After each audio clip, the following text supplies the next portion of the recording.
How are we all doing?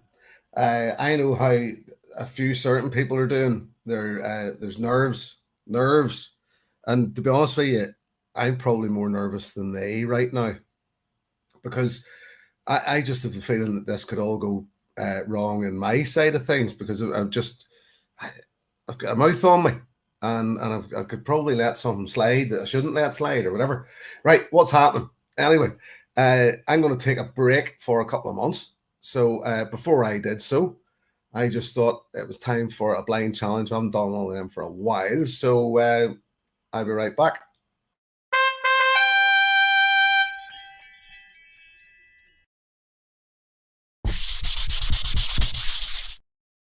Yes, a little blind challenge. I can see heads bowed, but you can't see what's going on. But I can see heads bowed, frantically writing stuff down. That is quite funny. I'm going to dip into the comments and we'll see. I haven't got everybody on board just yet, so I'm sort of hanging back as much as I can. So I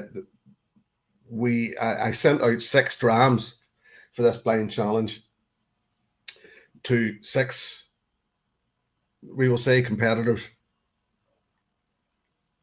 One of those competitors has taken sick, or was sick anyway.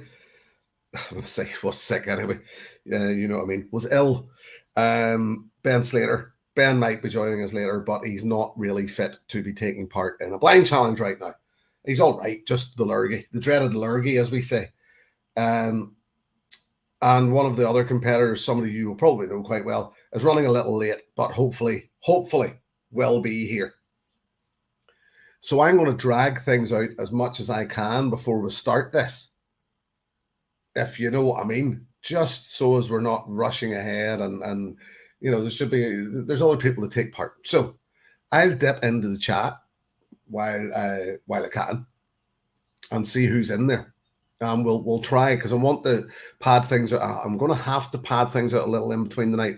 So you'll probably find me involved in the chat a little more than I usually am. Jimmy Leg, Leg Fest coming up September. Not be long coming round, I would imagine. And it's looking like I did read in the comments earlier on before we went live. It's got the potential to be messy. It has.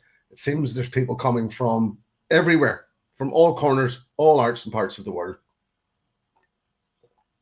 I'm looking forward to it. I'll be there. So Jimmy Legan, early doors, good to see you. And Jimmy, Pete Head, Frank, my friend, as always. Drew from AZ. Drew, obviously one of the Highlands, but Drew or Tom, another one of the Highlands, not taking part today because I simply couldn't get samples to the United States.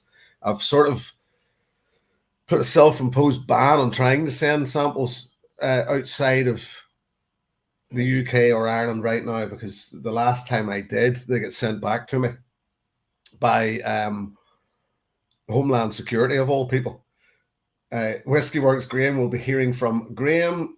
Let me see. Greg's Whiskey Greg, good to see you in, my friend. Bonsoir. Justin Wan, how are you, buddy? Stephen Thompson, good to see you in, Stephen. Gav's Drams, how are you, Gam? Once again, North Coast Drummer. The most of the people that are in the chat currently are people that are sitting. I'm sitting looking at them. Yep, Neil Laverty, seeing you as well. Cheech Ardolino. Cheech, I was going to say a new name. I don't think you are a new name. I think you've been in my chat before. Fraser Thistle, how are you? So Derek McGrainer, I'm just going to go down here and I will be reading out what people are saying later. But for now, I just want to go down and see who's in. Rob Smith, Luna Aaron, good to see some names that we know. Michael Henry, Michael, good to see you. And good to see some names that we know already. So there was, as I say, there was chat about Leg Fest and the potential for it to be messy. That is the 30th of September.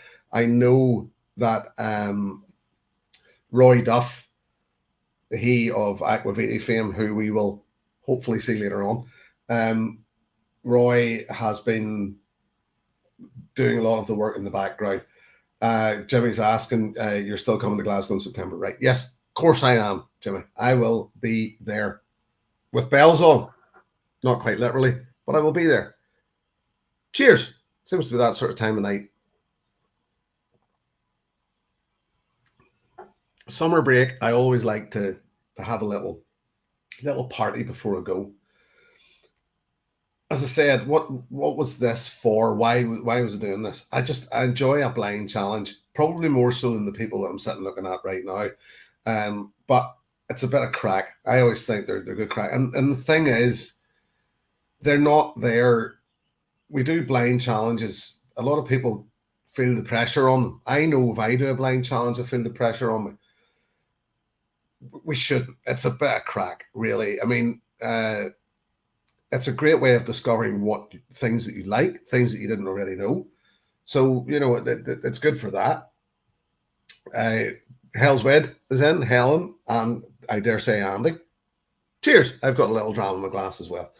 David Owen, nice to see you, my friend. This is a nice little dram. And the thing about it is, I know what this dram is. And it's one of the drams that my competitors tonight are actually sipping. As a matter of fact, I may or may not have poured this in front of them. I can't remember. I don't think I did. But I like it. I like it a lot.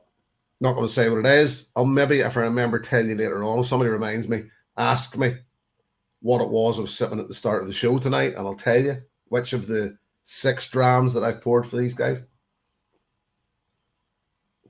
So, I think what I'll do is, I've padded out enough. I've gabbed on enough. Codger's in. That is a new name to me. So maybe somebody else knows who Codger is, but thank you for joining. I'm going to kick things off here. As I said, I had 6 drams poured. 6 drams, none of them really linked. It's just 6 drams that I have found interesting of late. And so that was why I poured them. Interesting. Interesting doesn't necessarily mean good. Did I find them good? Did I find them great? Not necessarily. Some were just all right. Some, yes, I did find fantastic. So, you know. And the first thing I've asked the guys in here tonight to do is just tell me their first to last, their favorite to least favorite. And while I'm doing this is where it could all go wrong for me. This is where I start to panic, is that I'm trying to at the side of the screen, because I know Roy Aggravated Duff tends to do an awful lot of these. He's very, very good at this sort of stuff. Not to say I'm a technophobe by any means, but I'd struggle just to split myself down the middle and do a couple of different things at once. So that's where I struggle a bit. Jimmy Jazz in. Jimmy, it's launching, my friend. I haven't even a sip of this yet. So, you see, somebody will just ask me, well, why? What is it you're drinking, Jim? And I'll straight out. Well, so I have to be very careful. Yes, that's a very nice dram. So, Whiskey Graham is in. That is Graham McNeil. Graham, good to see you. It was good to see you the other week at the launch. And right, here we go. These guys have been told what order I'm going to bring them in tonight. So just so as they're not, it's not very fair to just, especially with blind challengers are concerned. So the first person, you and I know him as one thing. He's decided to start calling himself something else, but it's good. It's good that he's got a handle now rather than just being Neil. There he is. How are you? Good evening. You're keeping well? I'm not too bad. I thought a wee name change just for, might as well have. Yeah, well, at the end of the day, as I say, it's the occasional drama, or as I said, Todd, if I want to shorten it, but I don't know. See, now that'll stick. Don't we call him Todd? So the drams, you were saying you were struggling a little. You found them a bit difficult to. Yeah. You said basically you've changed your mind a few times. Yeah, I'm on my 4th draft of some of them moving up, some of them moving down, but there's two of them that stayed the same, and That's me But bottom two, at the right? same time, that is blind challenging, isn't it? Yes, Really? it is. It is. It's very such a difference in flavour there. It's hard to nail And the anything thing down. is that you and I have been through these tests before. These tests, like as if we've, but we've sat through blind challenges before, and the reason I put you in first was because you did really well at the last blind challenge. So that was why I did tell you that was why. Jimmy Legs asking, have I made it tough for them? Jimmy, as I said to these guys, I don't actually think this is a hard blind challenge, but it is easy to say that from the driver's seat. I think they're all quite, and the thing is, I know for a fact that there's some of these whiskies that you guys have already had. So I didn't tell you that earlier, but there's one, maybe a couple or three that you have already had. So what I will do, Neil, just to get things going, is I'll very slowly, because you'll need to bear with me, because I am adding the colored dots as we go along. Ask you what color was your most favorite? Green. Right. I will. Wait, I will see. So, as I said, this is just going to be slow for a while, but we'll get there. So, green was your most favorite, right? And I know exactly what that is. So, right, what was your second favorite? Purple. Purple. Very good. He says, looking right. Yes. And your third? Pink. Let me see. Bear with me on this one.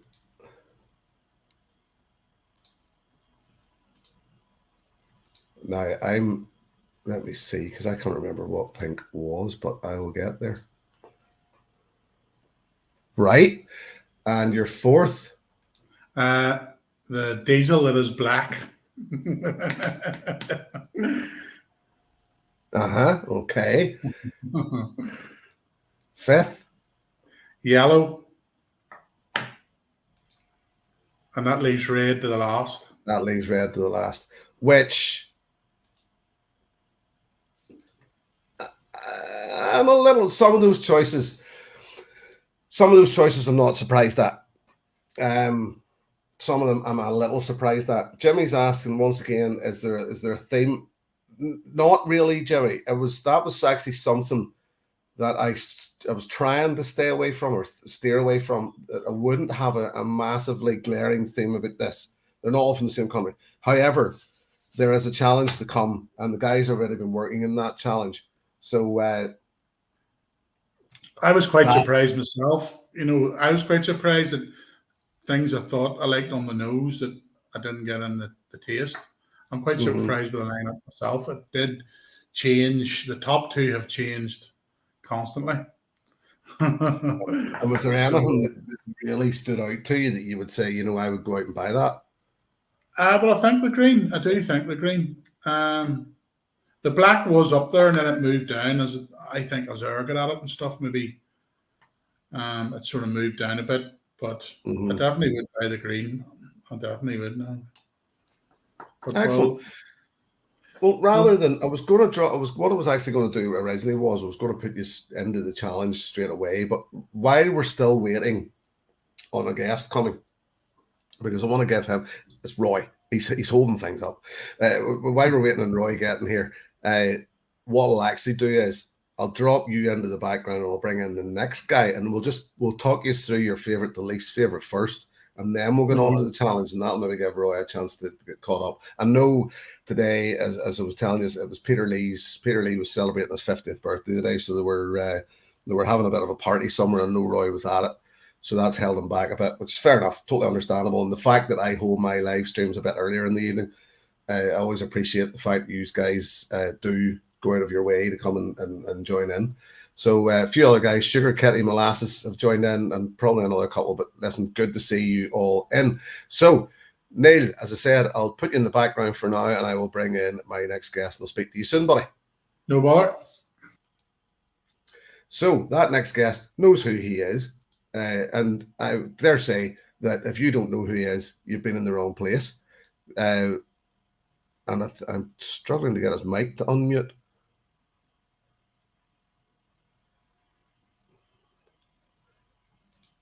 Hold on. There we go. So I'm going to bring in, and as I say, somebody I know you guys already know. Lee J. Brown. Lee J. Good evening, sir. How are you? Very well, thank you. Yeah, very well. Good, good. I'm glad to hear it. I just noticed that while we were talking that Mr. Duff has entered the room, but I'll give him an opportunity to settle because obviously he's rushed. So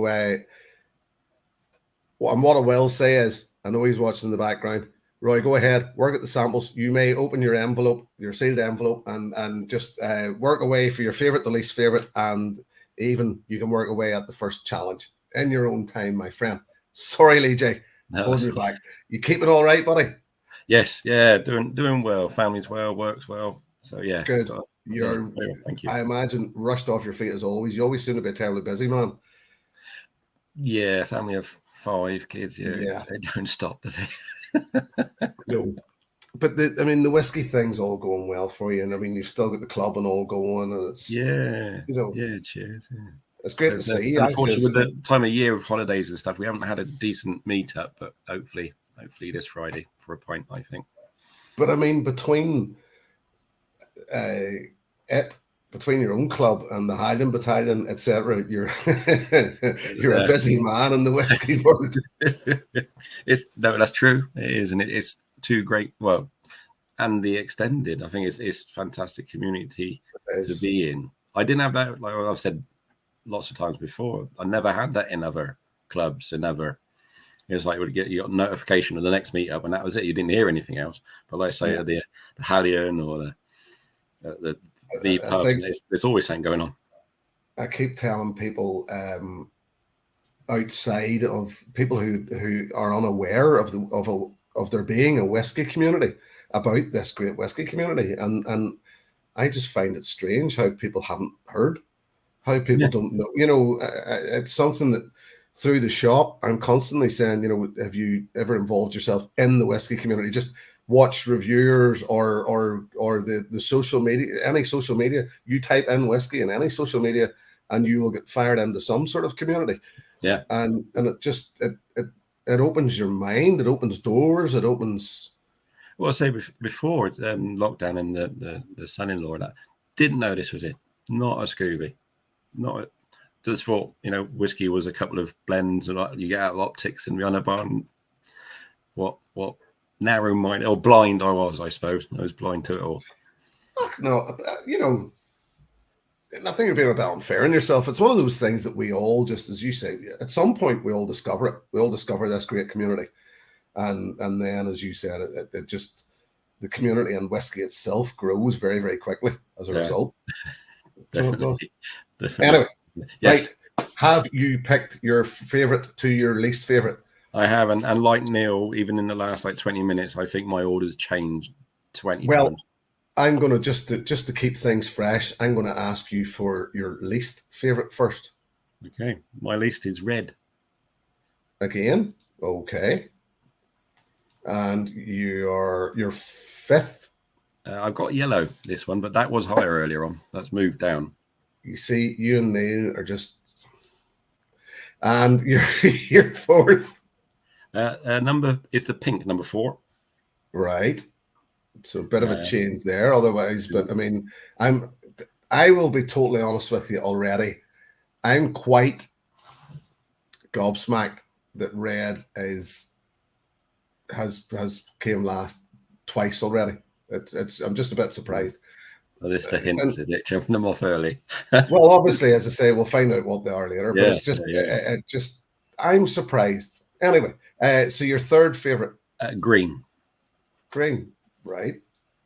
You see, this is where I start sort of not celebrating, but this is where I find the fun in these challenges because I know what the whiskies are, right? And I know what you have said in the past. So second. Oh dear. I've gone for black. That was 6, but after last night's nosing, but this has really grown on me this evening. But it's not number right. 1. It's an interesting one. And then number 1 is purple. It's purple. Well, purple. There's purple already starting to. Do you know that I'm not surprised at? That I'm not surprised at. Yeah, really enjoying this one. Yeah, I mean, well, as I said, we'll explain them all, obviously, but I'm really not surprised already at purple being quite popular. Who did I see? Sandy McDonald crept in there. Sandy, good to see you, my friend. Sandy, you should have your coins by now, just whenever I'm seeing you. If not, let me know. I posted them a while back. Danny Keenan is in. Nick Keane, good to see you guys. Yeah. No, Lee J, good to hear from you, and good to hear your choices. So it makes it interesting. Yeah. I will drop you off into the background, and I will bring in my next guest, and I'll speak to you soon. Thank you. Cheers, buddy. So, yeah, you know, as I said, this is where it becomes interesting for me already. This shouldn't be difficult. It's not. I don't think it is difficult. I just think it's interesting because I've told you before that we have this little group, the Highland Battalion. You've heard us talking about it. Pardon me. We share our thoughts. It's a WhatsApp group, really. We share our thoughts and talk about different whiskies. I didn't really base this on this. This challenge, or this blind challenge, wasn't based around that. It just then starts to bring it to life a little. That's what's weird about it. I'm going to bring in my next guest now. He should have been actually not next. It should have been somebody else next, but it should have been Mr. Duff next. But I'm going to give him a bit more time to work on it. He still looks a bit. So I will bring in, and he's muted himself. That is Graham. So Graham, if you could unmute yourself, I will. There we go. Here he is. Whiskey Works himself. How are you? All good, mate. What about yourself? Very well, very well. Enjoying this much more than I expected to, because it's weird. As I said, I didn't expect this to go this way already, but I just find it interesting. I just find it enthralling. Yeah, it's definitely an eye opener. And the thing is, whenever you open these whiskies, and I'm sure I know there's been a few of you have been watching what I've been doing on Instagram recently with the little live blind streams, and it's very easy to put yourself under a bit of pressure, and you think. And yesterday I opened, as Greg's whiskey guide reminded me, what I think it was the Scotch Test Dummies named it the bottle of Wow, the Elijah Craig small batch. Yes. And it was mind-blowing. But blind, I thought it was a sherry bomb. I thought it was this big because it just had all that sweetness and richness about it. Yeah. And it just shows you how, when you have no idea what's going on in that glass, how your mind and your palate will steer you. Yeah, it just drifts off. Yeah, and I know you guys. I know you guys have been putting yourselves under a bit of pressure with this. And I just, as I said, it's easy from the driving seat to go, there's no pressure. It's all a bit of fun. But I've been there. We've all been in these live blind things. And it is, you do put yourself under a bit of pressure because you don't want to look foolish, you know, and there's no foolish about it. It's just a bit of crack. Oh, absolutely. So you're keeping well. The Whiskey Works Graham is doing, Whiskey Works side of things is doing very well, I see. It's picking up. It's definitely it's gathering a bit of steam. Anybody who hasn't been following Graham on Instagram should do. He does a lot of prints, etc., of whiskies, and would very easily do prints of your favorite whiskies, etc. A few behind there somewhere. A few behind. So if you pick up on, I would say, either Instagram or Facebook, Whiskey Works Graham, and good opportunity to see what he's doing, and maybe pick up a print or two. There's one on its way to Drew there. I've checked the tracking on it this morning. Excellent. It's currently going across the pond. I hope it gets there. Oh, right. Should do. There's no whiskey in it, so it's all right. I will ask you, and we'll start with you, with your favorite. Favorite? I went green first. Green, okay. Yeah. Second? Just to throw a spanner in the works. Black. Well, you know, black, there's no. Black really. It did change a couple of times with purple, but it's grew on me. Yeah, no, fair enough. And your third? Third, I went purple. I was dropping it in there because I sort of, whenever you said about swapping between black and purple, I sort of already felt that's where you were going. And your fourth? And then fourth was yellow. What was yellow? Right, okay. And fifth? Fifth was red. Red. Good to see red creeping up there. And then, we'll explain why later. So that leaves and pink. Then pink dead last. What did I have? What's pink? Yeah, right. Okay. And I can understand that. Don't get me wrong, there's nothing wrong with it. It's just no, out of the as six. I said, it will all become clear. Mm-hmm. It will all become clear. Oh, great. You've worked away in your challenge, so I'll drop you into the background for now. I will get in the next guest, and then we will speak. I see Mr. Slater in the background as well, so we'll drop him in just to say hello, make sure he's feeling all right. Graham, I'll see you soon, buddy. Good bother. Let's just bring him in now, shall we, just to see how he feels. He's muted himself, but I'm sure he'll drop that out. Ben, how are you, fella? I'm grand, Jim. I just can't smell anything, which is a bit of a disability for a blind tasting session, but I'm grand. It surely is, and I said to you, I felt exactly the same last week, buddy, so I can sympathise with you. I really can.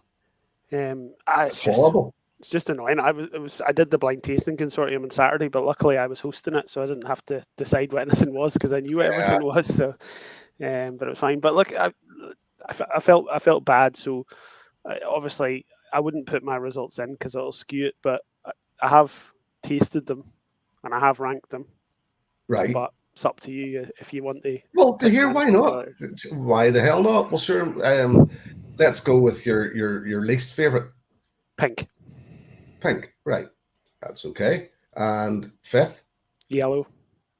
Because at the end of the day, buddy,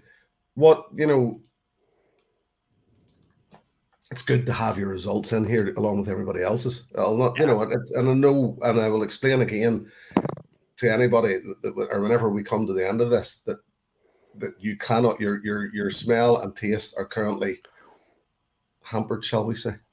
Certainly are, yes. So fourth. Fourth is black. And third? Green.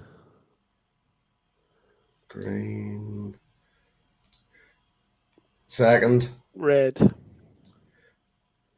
And first? Purple. Even though you're sick, even though you're not feeling well, even though you can't smell and taste, was there anything that actually did? Like, I mean, I know you put purple first, but did it stand out to you? Did anything actually? No, I don't. I don't think anything can really stand out when you haven't got your sense of smell. I guess like black's interesting, and I think black might be a foreign whiskey. And then there was a couple of them, yellow and pink, that were quite thin on the mouthfeel. So I think they're probably more likely blends. But yeah, I just had to kind of go on mouthfeel and sort of complexity of the taste as opposed to, and so it's difficult, but I thought I'd shove my tuppence in anyway. No, why not? And did you open your envelope to check the challenges? No, I thought that open was your the envelope and just take a look. There's a couple of there's a wee challenge in there. Take a look, see how you feel. No pressure, buddy. In the background. And listen, I know, as I said, you're hammered, and it's so frustrating. I'm regretting now doing this without a sense of smell, because if purple is Waterford, then I'm just coming off Twitter. Well, look, we'll say nothing, but it's great that you joined in. I really do appreciate that. No, but hang around in the background, and we'll speak to you soon. Okay, cheers. Cheers, mate. So let's, as I say, I'm still giving the Duffster a bit of time in the background, and we'll bring in Mr. Coates himself, who's also muted himself. So here we go. Tony. Good evening. How are you? I'm good, thanks. What about yourself? I'm very well. I always like to hear your thoughts on these things. I'm loving it. It's interesting. I'm finding it so much more interesting than I thought I would. It's bizarre how it's a sort of kink almost. How much I enjoy these things. Payback for all the abuse yesterday. No, well, in fairness, as I said, I mean, at the minute I can actually see what everybody's chosen, and it's sort of firing all over the place. There's not an awful lot of trend going on just yet. Yeah, but I'll work on it. I don't know whether I'll try and share this with you later without without sharing it with the whole world and without actually sharing it and giving away stuff that I didn't mean to give away. So we'll see about whether I can share this or not. But I know exactly what it is. It might mean me taking a photograph of it and showing it to you, but we'll get there. Yeah. Menno's multi-mission, and good to see you, Menno, and Jeff Whiskey, and good to see you too, Jeff. So, Tony, your number one is black. Ooh. It's different.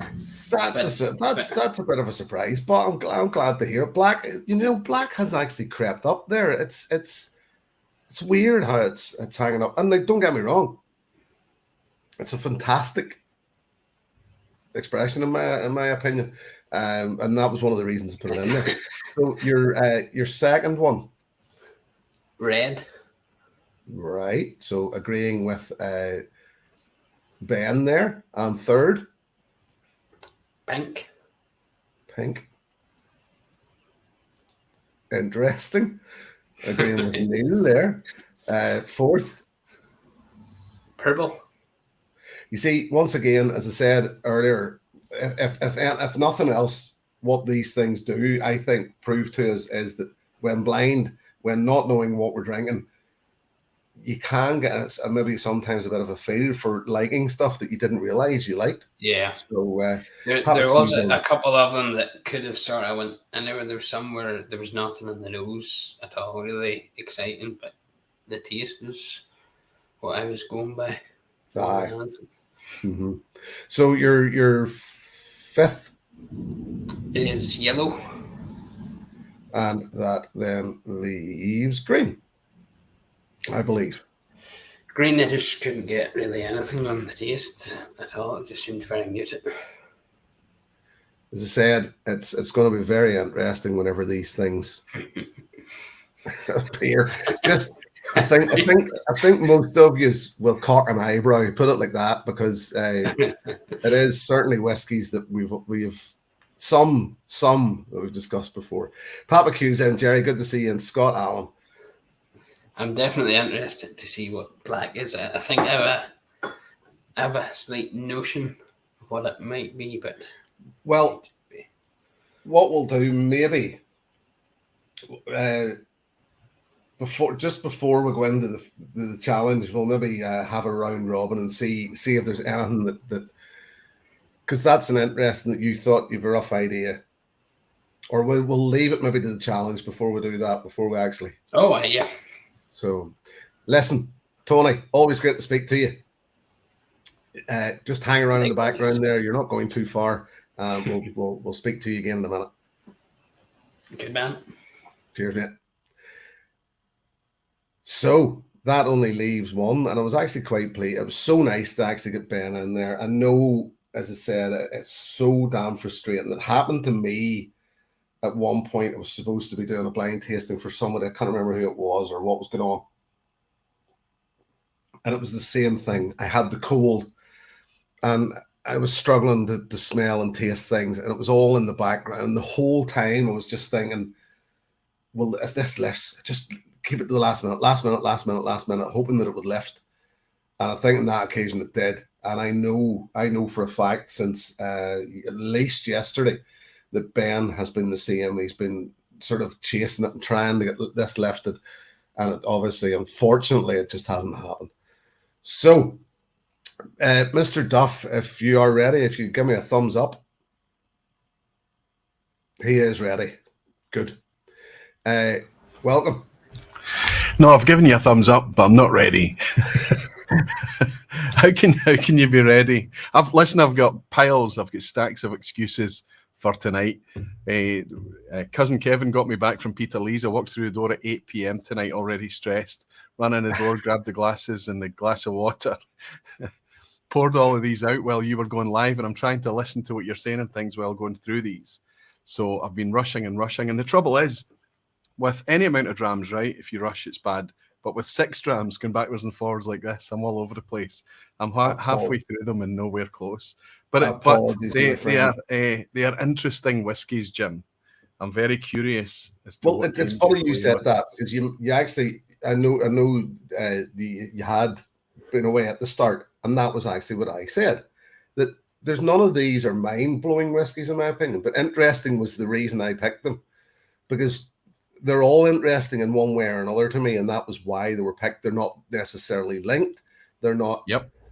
You know, but just interesting, and that was why. Once again, I know that you love to set these challenges, and I know, and it's funny being in the driving seat, because it's as I said to the guys before we started, I didn't find this a terribly challenging challenge, but that's easy to say that from the driving seat, and just seeing what people are liking and what they're not liking, I just find it's hilarious. I know. But I mean, we always have to. I know that you have been caveating it, and we always have to. That, you know, even the participants, even the ones that have sat down and maybe had a couple of nights sitting at it, they would have changed their minds every time that they sat and did the lineup.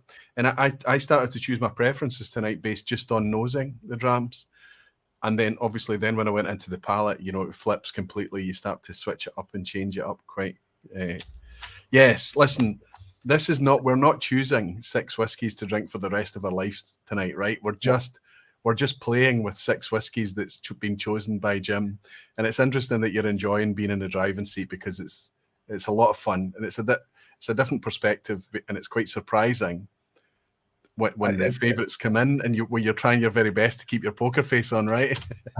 And as I said, the thing about it is, I say hilarious. It's not the right word, but it's just, I absolutely love the fact that just to get people's opinions on these things, and the fact that it's sort of all over the place. There's nobody, you know, there's nothing. Nobody has followed a trend, as in there's nobody copying anybody else really. Yep. So everybody's got a different view on what they like and what they don't like, which I think is fantastic, because it just shows how open-minded and different tastes we have. Well, and I think even if you were a complete beginner at whiskey, and by the way, I don't know what the opposite of a beginner is. I don't know how many decades you would need to be into whiskey to not be a beginner, right? But if you just came to this and it was you, with very little experience, you could absolutely define that every single dram out of the 6 in front of us, they don't taste the same. They are very different. So whatever reason, whatever mechanisms going on behind the Jim Ingram's ears in order to put this flight together tonight, I know you're saying, oh, it's just ones that are not connected. It's just ones that I find interesting. Whatever mechanics you've used, you've put together 6 interesting whiskies, sure, but they are very, very different. I do want to reserve the right to change my mind on my favourites, as always, as we go through tonight. Well, let's then start with your least favourite, shall we? Given the fact that, as I said, you have been sort of rushed into this, and I think we all get that, we all understand that. But we'll start with your least favourite. My least favourite is black. Okay. I'm getting very specific vibes from black, but I won't say any more than that, because I don't want to scupper up other participants' thoughts. Nope, that's totally understandable. And your 5th favourite? My 5th favourite is probably the one I want to change my mind on more than anything.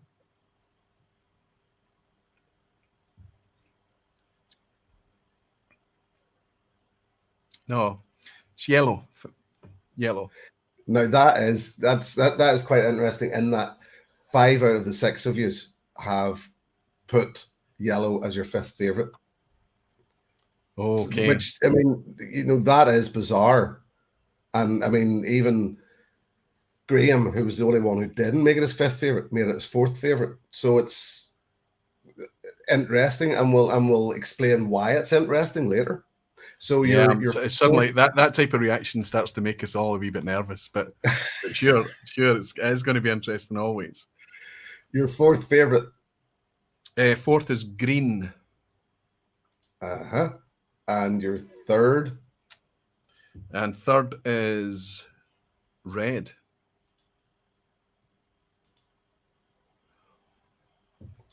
Second. And I think can I put words into your mouth? Yes, go ahead. Tell me. Second white, first purple. Perfect. Absolutely. Yeah. And I'll show that. Shall I show that to the camera just to? There you go. Yep. Committed. I'm not, as I say, I'm not necessarily putting words into your mouth, but just saying, put it like that. Well, there's a couple of drams here that's giving me very distinctive vibes. A black certainly, purple certainly, green and red a wee bit, yellow. In fact, they're all kind of giving me vibes, but I'm the person that declared a 21-year-old Ben Romack to be a young Indian malt live on my own channel a mere 3 or 4 weeks ago. So just to kind of, to set expectations for the night. But anybody that does this enough times will know that, that you don't make fun of people for doing that kind of thing, because we've all been there. We've all tried our very, very hardest. You remember in November last year, so many of the faces that are in with you tonight, in fact, all of them, I think, without exception, were involved in that session in Glasgow, right? Yeah. Tony, Lee J, Graham, Neil, yourself, and myself, we're all in that room watching this play out. And the conviction that people have before the whiskies are announced, you're convinced often that you've done really well, because you do get the vibes from the whiskey, only to come undone. And then when you know what it is, you taste it. And of course, it tastes exactly as expected once you know what it is, right? It's, as I said, it's one of those that you said that you probably heard me saying earlier. I'm not quite sure if you did or not, but last night on Instagram, I called an Elijah Craig small batch blind. I opened it. That bottle of Wow, I called it as a sherry bomb, a Scotch sherry bomb. I heard you mention it. So what you're doing there is you're picking up all that oak and all that sweetness. And if the first thought in your head is sherry cask, to remove that thought and be open-minded again to it being a really active oak cask, it's difficult to shift. And I know that we say go with your first gut instinct and things like that on a blind challenge, but that's just simplifying things. It can go wrong very, very quickly. I remember at your blind challenge in November, Gav's drams was in my team, my squad, and I remember Gavin getting Pete on one of the one, and I think it was actually the Yoichi, the one that was voted first, and the rest of the table were determined there was no peat on that whiskey. But absolutely, I mean it's softly peated Yoichi, that tropical Yoichi, which won the tasting. Mm-hmm. But there is peat in there, and again, it's one of those ones for me. Suddenly, you mentioned the word peat here, and I haven't even been looking for peat. I'm suddenly looking up and down and realizing I didn't pick out an obvious peat from any of them. I shouldn't say that loudly. But yeah, it's one of those ones that the empty glass gives away the peat. So if you leave the empty glass sitting for a while, especially if you put a wee lid on it for a bit and then take the lid off, then the smoke and the peat comes out, and you think it's ridiculous how you couldn't have picked it up in the liquid. But it happens all the time. It does. Thank you for the free whiskey, Jim. Here, not at all. Thank you. And what we'll do is we'll drop you back in. And what I'd actually do is, rather than forcing you to do too much here, because as I say, I appreciate the fact that you've rushed to come and do this. I'll go back to the start. I'll drop you into the background, and I'll bring in my first guest again, and we'll go through the challenge, and we'll see then how that works out, and that'll give you everybody else a chance to take a bit of a breather. How does that sound? Well, are we all doing just one at a time on the challenge, Or no, I think I'll bring you in. I was going to bring you in, and we'll maybe just do, each of you can do the whole challenge each, if that's all right. Okay, well, my stickers are in, so it is locked. Well, that's all right. Well, I mean, if you want to do yours now, that's fine by me. That saves you coming back to me, or give me 2 seconds, and I will just drop that screen out. And this is, I can see, as I said, the screens that I have in front of me. I know what you are picking. How many of us are participating tonight? Another 4, right? There's 6 of you in total. Although Ben, as was said, okay, yeah, of course, Ben, and I wasn't counting Ben because he's trying to participate as best he can, but hugely diminished, which probably means he's going to do best out of everyone. Well, I said that to him. I said, just point. You still stand the best chance of winning, but just pointing at them, it's hot luck, really, isn't it? We're all handicapped by our supposed experience, right? Exactly. So, but I'm just going to hold this up because it's the easiest way to do it. Everybody, all the competitors tonight, I sent them out this little sheet of paper. And so they've already listed their favorite, the least favorite. Well, this is the challenge. And I should have this up on screen. As a matter of fact, I do have this up on screen. I'm stupid. I forgot to add it. So this was the first that they got. I meant to actually add this earlier and forgot. So I can then, what I will do is I'll drop that back down just in case, because I can't remember what slides and what order I had them in. Yes, we're all right. So let's see. It's hard when you're a solo. You're producing an entire stream broadcast. So many screens assets and everything on your own, right? The thing is, there's so many screens running here now that's just sort of thrown me a wee bit. Yeah. But I'll leave this up with each of you, and so this is the actual challenge. Right, I want to clarify some ambiguity here, Mr. Ingram. Can I? Right, spot the jock. Okay, fine, I understand that. So we're looking for a Scotch whiskey there. Mm-hmm. Maybe, I don't know if you mean Scotch single malt or but it doesn't matter. You're looking for a Scotch whiskey, that's clear. Whereas Waterford is absolutely not ambiguous, right? Mm-hmm. 2 blends. Two of these now. So each one, you'll see there's 6 there. So there's none of them crossover. This isn't me trying to trick you in any way. So the blends are not Scotch blends? No. Well, they're blends, but I tell you for a fact they're not. Right. So the only Scotch whiskey we have in the lineup tonight, there's only one Scotch whiskey. Spot the jock. Okay. So when you say find the foreigner, that means that 5 out of 6 are foreigners to me. No, well, the thing is, it's not from within these shores. Not within the British Isles, then. No. Got you. Okay, so that makes some sense. Good. Perfect. Does this change any of your answers? No. Right. Okay. Just in case it did. Sorry. I'll just take a brief break there to say that Highland Hamish has added to the bottle fund. Happy Monday from Inverness. Get you the dram at hand in November. Cheers, Hamish. It was great to see you last year, and I'll see you again this year. So no, you're correct. So there's one Scotch. So we are simplifying it. There's a foreigner from without these or from outside of these shores. Of the British Isles, right? Yep. There's a Waterford, and Ben is secretly crapping it in the background now because there are 2 of them that are blends, and neither of those are Scotch. And there's a pot still. And anybody who doesn't understand what pot still whiskey is, it's an Irish, generally Irish mixture of malted and unmalted. So, happy enough? No. Are you happy enough that I've explained it? I'm happy that you've explained it. I understand now. But listen, I've committed, so I think I have to call mine first. So I don't think I've got room to change, but just I will have one more check. What? Right. So just before that'll do. I'll let you have one more check. Jason Bradford joined in. Richard Agnew joined. Good to see you, Richard. I've been emailing Richard back and forward a bit because I'm still working on Richard's samples in the background of lots and lots of different Canadian whiskies.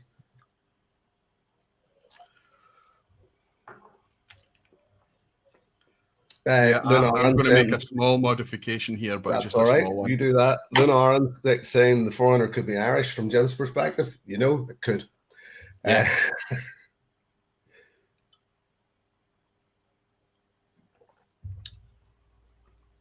Okay. I was just about to say I'm in good shape, but I'm in some kind of shape. Right. Spot the jock. Which one do you think's Scottish? Do you want me just to I think purple is the jock. That'll do. I mean, at the end of the day, everybody will have made their decisions. Guys, I can see them all in the background. You have all made your decisions, I take it. Well, it's difficult to peel off the coloured dots, right? That's all right. I mean, that's why I made them in such a way that once you were locked in, and don't let I'll be watching the guys in the background to make sure that they're not peeling off the coloured dots and changing their minds. So, which one do you consider the foreigner? I think the foreigner is black. Would this be a time to ask why? Or is there something that you did mention earlier on? I don't want to lead anyone else, but for me, there's a huge smack of kind of a fruit distillate style to this, right? And if it is from grain, I almost feel like it's been somehow botanically altered, so maybe like a Genever or something. I'm not sure, but that's just the way it's tasting to me tonight. Oh, so. Excellent, fair enough. And the Waterford. I think the closest I got to pinning down the Waterford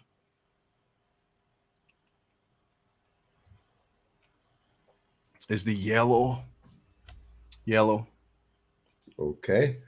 And which two do you think are the blends of the six? Red and green. I'm just filling in the dots as we go along here. That's just in case process of elimination leaves us with pink. For the leaves you with pink for the pot still. So, yeah. I mean, very conclusive answers there. I'll credit where it's due. This is the blissfully ignorant moment that I'm in right now. I'm quite content and happy at the minute. Not saying you're right, just very conclusive answers. But no, considering how quick you came in, considering how much pressure there was, and I mean that is pressure. Fair play to you. Fair play to you. I did miss. Sorry, Drew from AZ added to the bottle fund donation for the sample shipping fund. Jim, thank you, Drew. I was saying earlier on about having not sent samples to Drew or also Tom, Whiskey and Wine Trails. Because I'm a bit dubious about sending samples to the States or Canada at the moment. The last ones I sent to the United States were bounced back to me. And I know, Roy, you were having trouble even sending stuff to the Republic of Ireland here. Well, you helped me out on just sending some acrylic coins to Derek McGrainer and to Peter Kelly, who, by the way, neither of them have had their packages yet. And really? Yeah, so that was about 2 months ago. It was shipped to Ireland from Scotland. Brexit's such a success, right? We shipped it from Scotland to Ireland, and An Post sent it back saying that they failed electronic clearance. These are acrylic plastic coins I'm sending, right? And so I sent it to Jim in the hope that Jim would be able to send it and it would get through from Northern Ireland. But the guys, that's probably been 2 weeks now, Jim, hasn't it? Easy. And they still haven't received it yet. But that's just the way it's going. And to be honest with you, I think you're making the right call with shipping samples, because at the end of the day, we're shipping alcohol, Jim. So, if somebody on Whiskey Tube or in the community ends up with a black eye over this through doing something illegal, then everyone feels that black eye, right? So I think it's the right thing to do. And we use the Mule Network, we use friends, we use each other to kind of carry things across when we can. This is my plan. I know for a fact that Tom's coming over for the Glasgow Whiskey Festival in November. Yes, so I've already planned to do a live stream at Christmas where I can involve Drew and Tom both. And I've asked Tom to mule some stuff back with him, and he said he will do it. So, there we go. Happy days, And Jimmy Legg has added to the ball fund as well. Can't just give Roy all of my money. Cheers, Jim. Very much appreciate it, Jimmy. Cheers, Jimmy. Roy, thank you. Relax. disappear into the background for a moment. I will bring you back in as time goes on, and we'll see, once I have revealed what we're drinking, we'll see what you have picked out. I'll be smiling a lot less in a few minutes, Jim. Thank you. Cheers, buddy. So, yes, I mean, there we go. That's how it's working. So, let's go back to the start again, shall we? That's the easiest way to do it. Neil. Hello.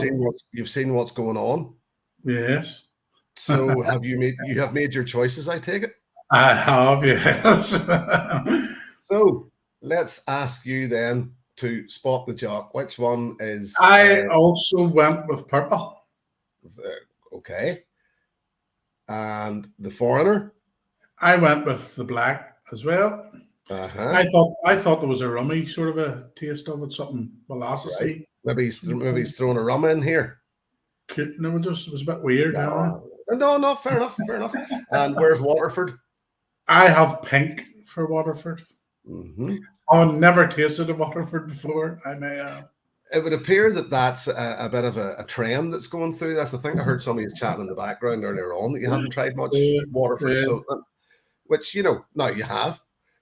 So, and the two blends. I put yellow and red. Yellow and red. Which leaves the green for the pot still. Which leaves the green for the pot still. Correct. Mm-hmm. Did you find it? Do you know, look, it's one of those things. Well, if the green is a blend, then I'm a cheap date. That's all I know. Do you know, the thing about this is, Roy said it there, that there's no real firing wildly here.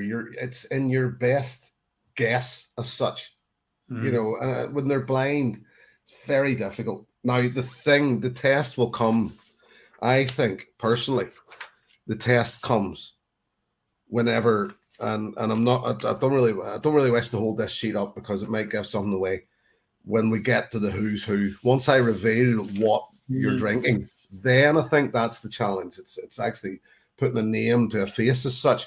So we'll hold back on that, and I will say thank you once again, Neil, for joining in there, and I will speak to you soon. Okay, see you soon. So, and he's frantically rubbing his eyes and his head and his face and in deep depression and panic. When you said there's only one jock, it's like, oh bugger. No, I suppose I probably should have explained that, and Roy did, in fairness, ask the right questions, and I actually meant to be honest with you, I did actually mean to explain all that stuff. But it all sort of happened in a bit of a rush in the end whenever we opened the envelopes. Jimmy Legs asking, are they all whiskies? For certain, yes, they are all whiskies. That much I am sure of. So I'm going to pour myself another dram in a minute, but before I do, Lee J, we'll go through yours and see what you think. So, which one do you think is the jock? I went with my gut, so I stayed with the original. Yes, I think it's red. Okay. I have no idea why.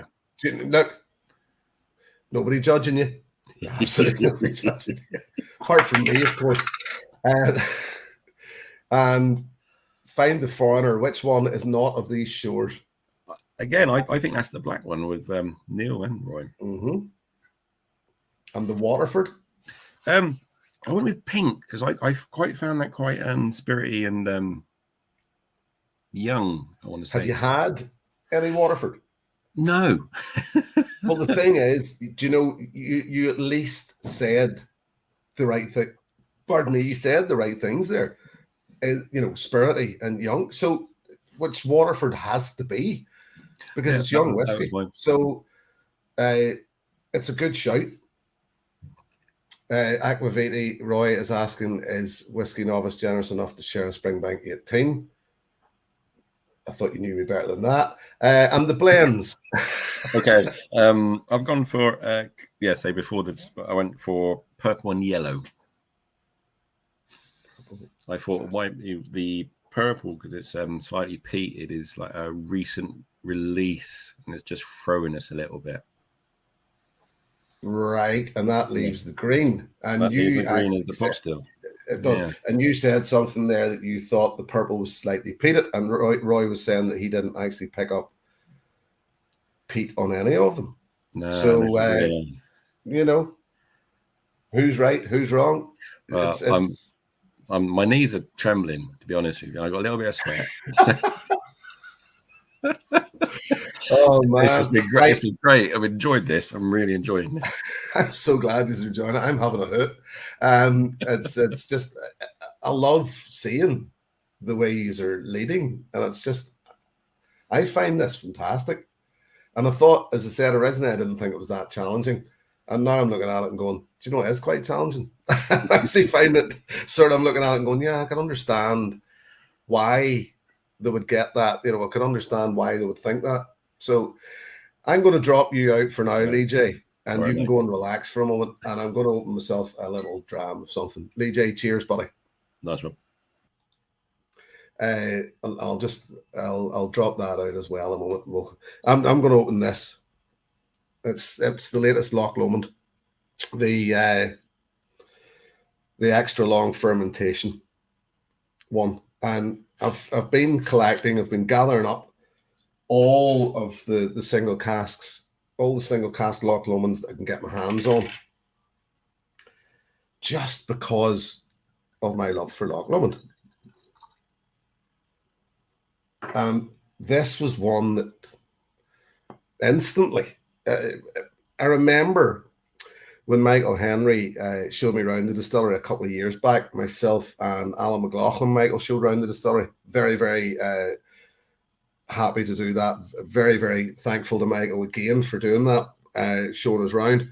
I remember asking Michael that question, and I don't know why. It seemed like a bit of a question. I didn't really know probably an awful lot about what I was talking about, but I remember asking Michael about the fermentation time, because he showed us the wash and the full making of the wash. And I remember asking him, because I had on the same trip visited Tomatin Distillery, and I remember them making a point of the length of their fermentation time. And I remember asking Michael about the fermentation time, and he said to me even then, I believe, that they were experimenting with different things. So they had an average time, yes, but they were still messing about with other things. Oh, that's weird. That's very grassy. Initially, now remembering that this is a new thing. I'm checking in the background, folks. I'm looking at my phone. I know it's maybe bad form, but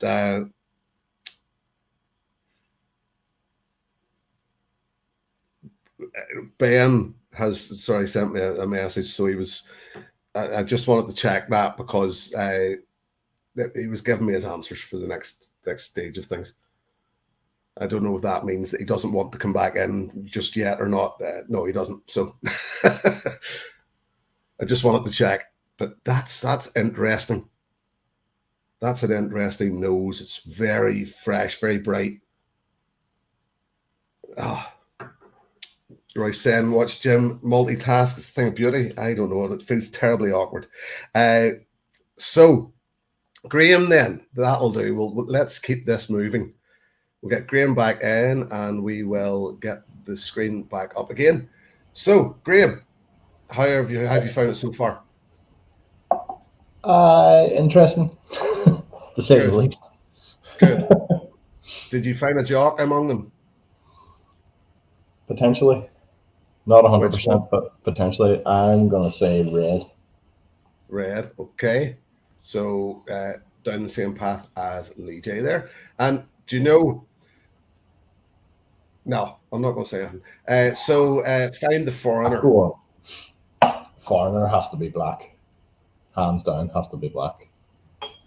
Okay, and the Waterford here. Everybody has said find the foreigner. Everybody has black so far. If it's not black, and where's the Waterford? See if the black's the Waterford, I'm telling you. I'm going to say pink for the Waterford. There's a few saying A Hendon has. Neil and Lee J both, and that's 3 of you have went that way. Yep. And the blends. The blends, I went for green and yellow.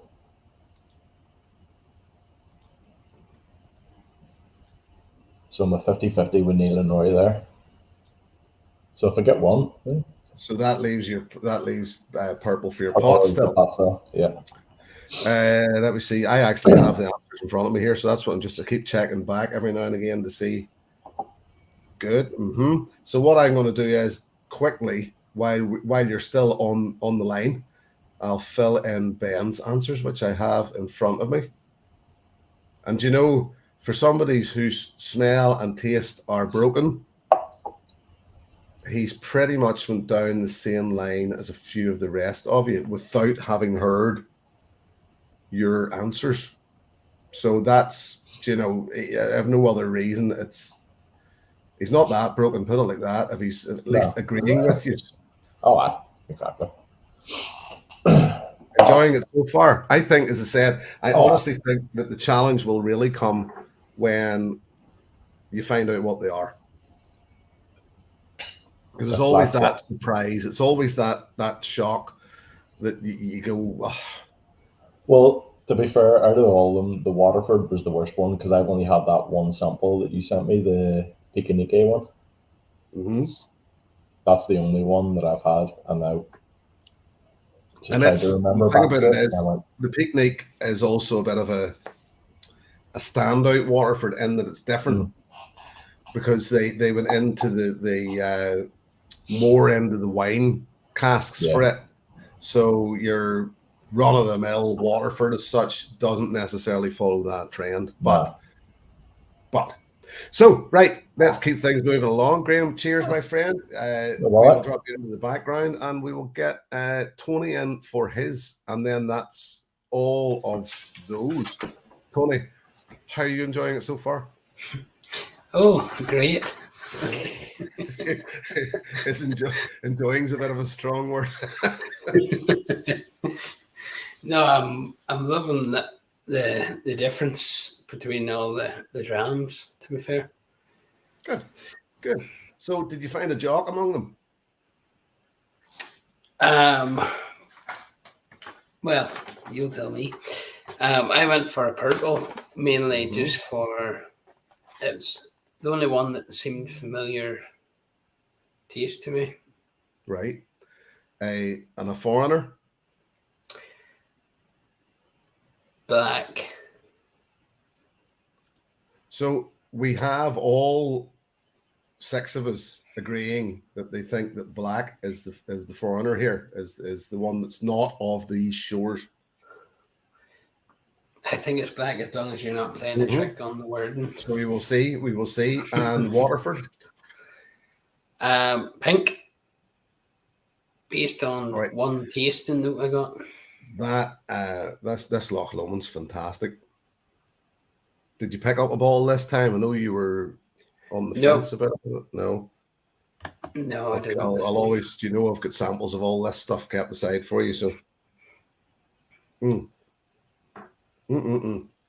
sorry, I'm away with the 2 blends.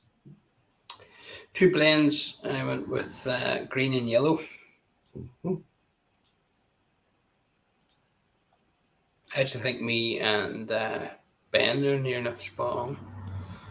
You are. You're exactly with each other. I mean, not the correct answers. No.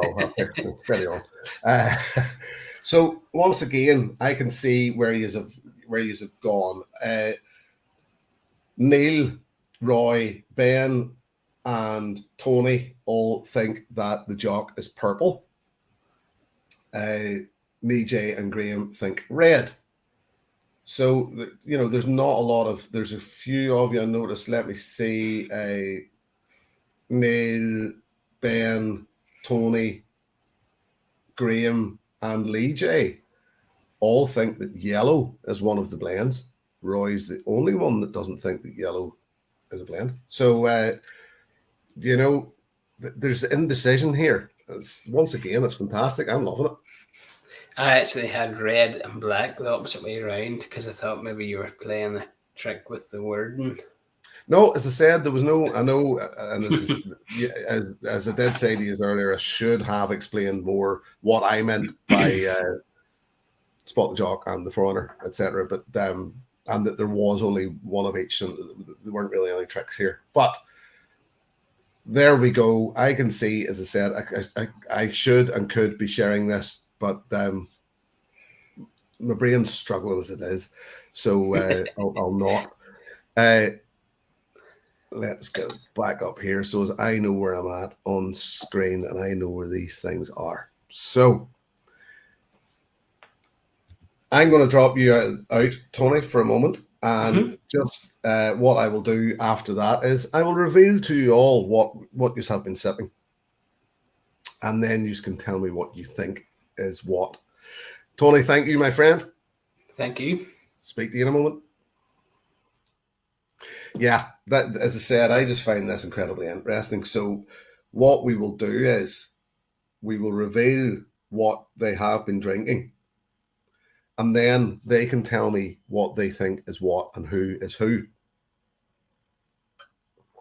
And I'm sure this is terribly exciting for all of you. Roy's saying, bring us all in for the real-time reactions. So that's a good idea. I'll bring you all in. Tony's just juked off. There he's back. He must have heard you in the background. So I will add you all in. There's Neil. There's Graham. There's Roy. Everybody. We're all here. Everybody's mics. Let's just get everybody's mics on as well. So we can hear you. As long as nobody over talks. Shouts over the top of each other will be all right. Lee J, your mic is muted, but there we go. Are we all ready? Yeah, we could really do with a few more girls, right? I know, one of these days. Here we go. Right. Oh, What? That's what you're drinking. What? Alex. Well, it was half Wow. jeez. Yeah, I need a lot more practice. So, but do any of you feel like as if you were right or wrong or in your choices? Or I think I was kind of half right with one or two of them. Maybe. So let's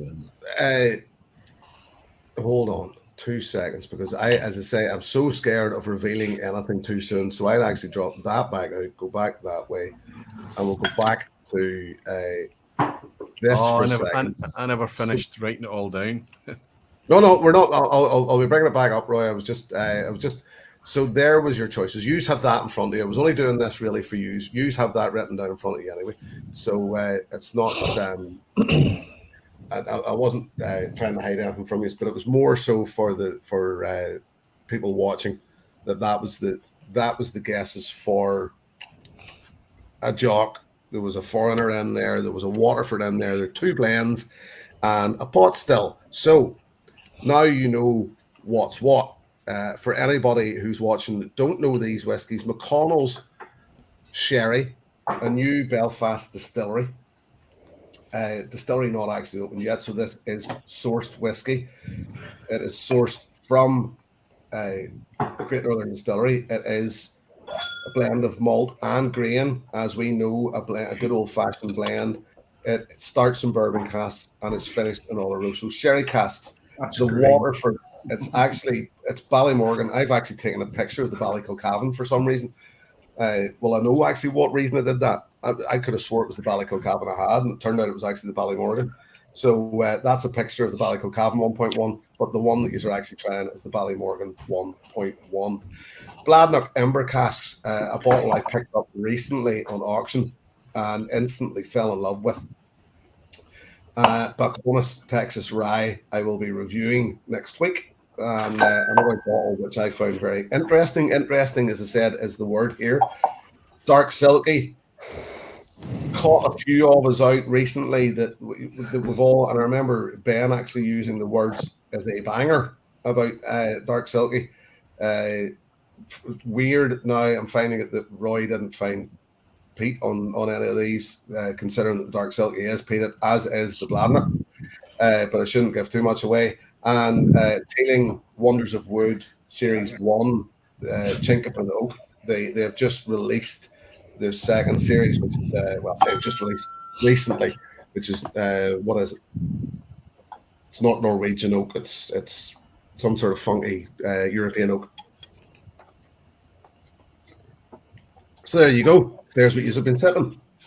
As I said, none of them outstanding, mind-blowing, I suppose would be the best way to describe it, but interesting, I think, was the way the term I used. So you are currently doing your Who's This, I imagine? Yeah. Neil, you're looking a bit bedazzled there. have you picked your choices as to which you think is which? Do I have to do that? So just to be clear, the Teeling is clearly the pot still here. Yes. Yeah. Yeah. Sorry, I did forget to mention that. Apologies. All right. Process so yes. elimination. Yeah. Wow.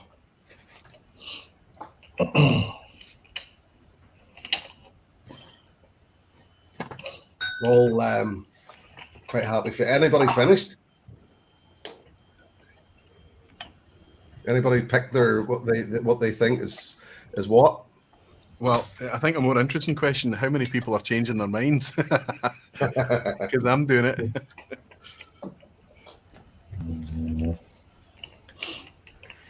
Neil, I finished my drams, if that helps. Neil, you look very much like you've finished. You've decided. Jesus, no. I'm sure. I can't even the colours are throwing me. I thought it would look with a colour, but not even. Well, let's you were the first one in. Let's just put you in the spot. Which colour do you think was the McConnell's? I think it was the one I probably liked, which is the green. Okay. And which do you think is the Waterford? The Waterford I have down as the pink. Now, as I said, you can change your mind now if you wish. You understand that? And the Bladnoch? Well, the Bladnoch I have down as purple. Mm-hmm.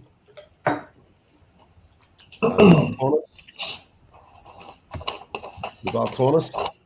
The Balcones obviously is the black. Oh, that here, did you hear the confidence there? Obviously, it's the black. And the Silky. The Silky I have is the yellow, and the Teelings is the red. But having said that, the red is quite tidy. It could be the Waterford. But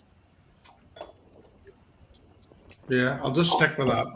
I could change it. Fair enough. I like your confidence. You were very confident there. Good on you, DJ. McConnell. Well, the McConnells, you are such a git. I do like that one, and I didn't find that at all in any of these. It's like, oh, and I'm still thrown, and I'm not sure what I've done. So I got McConnell's is actually pink. Well, you see, you get where I'm saying this earlier on. Now, I mentioned things earlier on that when I said about us chatting in the Highland Battalion WhatsApp group, because I do believe we did sway you towards the McConnells, and you did buy a bottle and take it to your club meeting. Yeah, and so it was the biggest talking point. Everyone really enjoyed it, but wow. So the Waterford. Waterford I got is yellow. And the Bladnoch? I got that as red. And the Balcones? That's the black. The Silky? The purple. And then that leaves green for the Teeling. Yes. Well, here, yet again, you stood by your convictions. Nobody can fault you for that. And I just got a long way to go, and I'm really looking forward to going with it.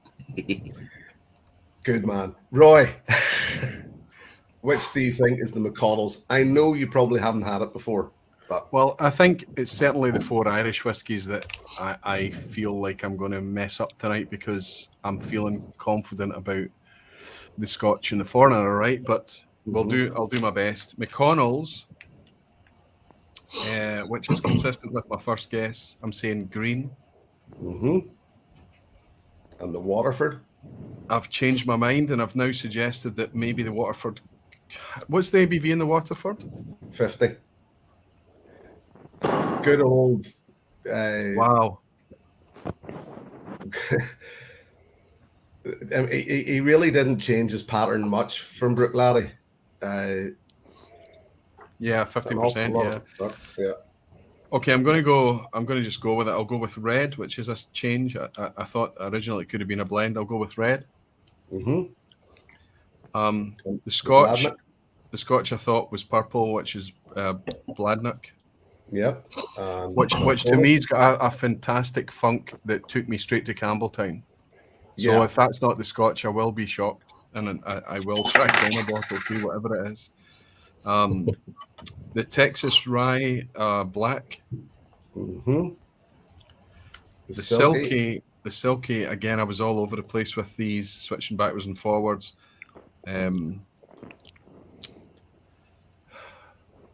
So I've got it down. I need to make a call here. I've got it as green or pink, but because the McConnell's is sherry, right? Yeah. And I was getting the only one I was really getting sherry from is the pink one. But I've already suggested that the pink is the McConnell's, right? No, you said green for McConnell's this time around. Sorry, the green is McConnell's. Yeah. And now I've got pink and green for the Silky. So no, I'm going to switch that, Jim. I'm going to suggest that pink is actually the sherried McConnell's and green is the dark Silky. Is that okay? Yeah, that's fine. So you think McConnell's is pink, you think Silky is green. Yeah. And that leaves yellow for the Teeling. Which leaves us the Chinkopin Teeling for yellow, yeah. And it's definitely the Irish whiskies that, I'm all over the place with. But it's understandable. And as I say, and once again, I use the word interesting. Some of them a bit weird, some of them a bit, not necessarily even for me. I wasn't a big fan of some of them, but just interesting. Once again, this Loch Lomond is fantastic. Well, you've not poured us the Loch Lomond though, right? So no. As I say, this is the new one, the long fermentation. I'm loving it. And the fermentation on that Loch Lomond is 3 weeks. Yeah, it's madness. Yep. Are you getting a lot of yeasty notes, a lot of fruit, a lot of bread, loads of fruit? And funny, yeast was one of the first things that I was getting. But it's because it's all about that weird, funky nose.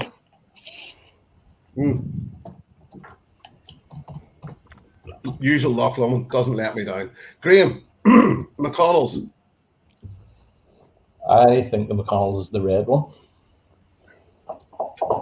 Okay, and the Waterford? Don't ask why.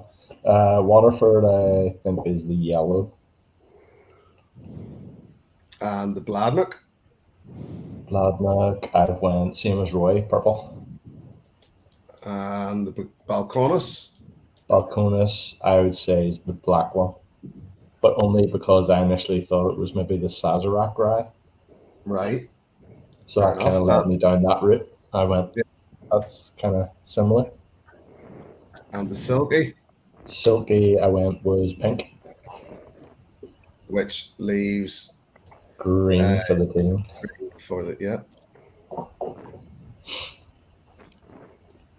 Teeling. So yet again, guys, it's not like as if the thing is, well, yeah, there's a couple of trends here, but we'll get to that.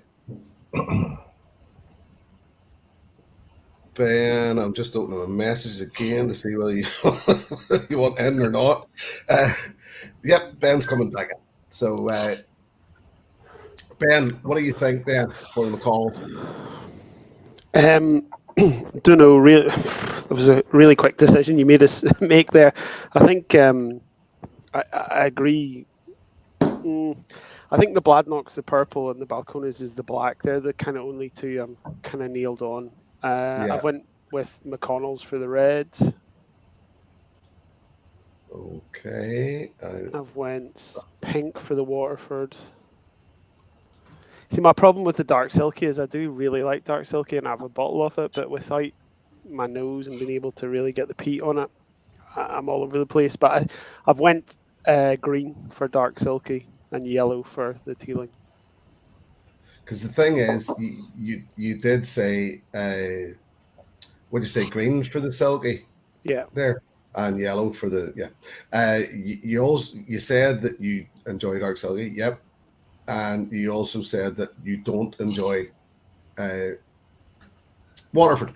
But the thing to remember here is that your senses aren't exactly firing on all cylinders. So that means I'm way wrong and I've put Waterford high. No. No, we will get there in the end. Tony, McConnell's. McConnell's I have as red. Uh-huh. I think it's batch 1 rather than batch 2. Oh, listen to him. We'll be talking about worm tubs next, will you say? Waterford. I only say that because I have a bottle of batch 2 and it's still in the way. Waterford pink. Okay. Bladnock. Purple. And Balcones. Black. Well, there's a very obvious trend there. I didn't catch you out. I can tell you that now. There's one I'm giving you. First, Silky. that was actually the one. The Balcones was one I thought you were tricking us with the pot still, because I thought it was maybe the pot still Balcones. Well, there's that. The thing about it is there's a very rich thing behind that Balcones, I thought, and just a very rich feel about it. And I thought, well, blind. Yeah. But here, we haven't found results yet. Silky. Silky yellow. Mm-hmm. And that leaves green for the Teeling.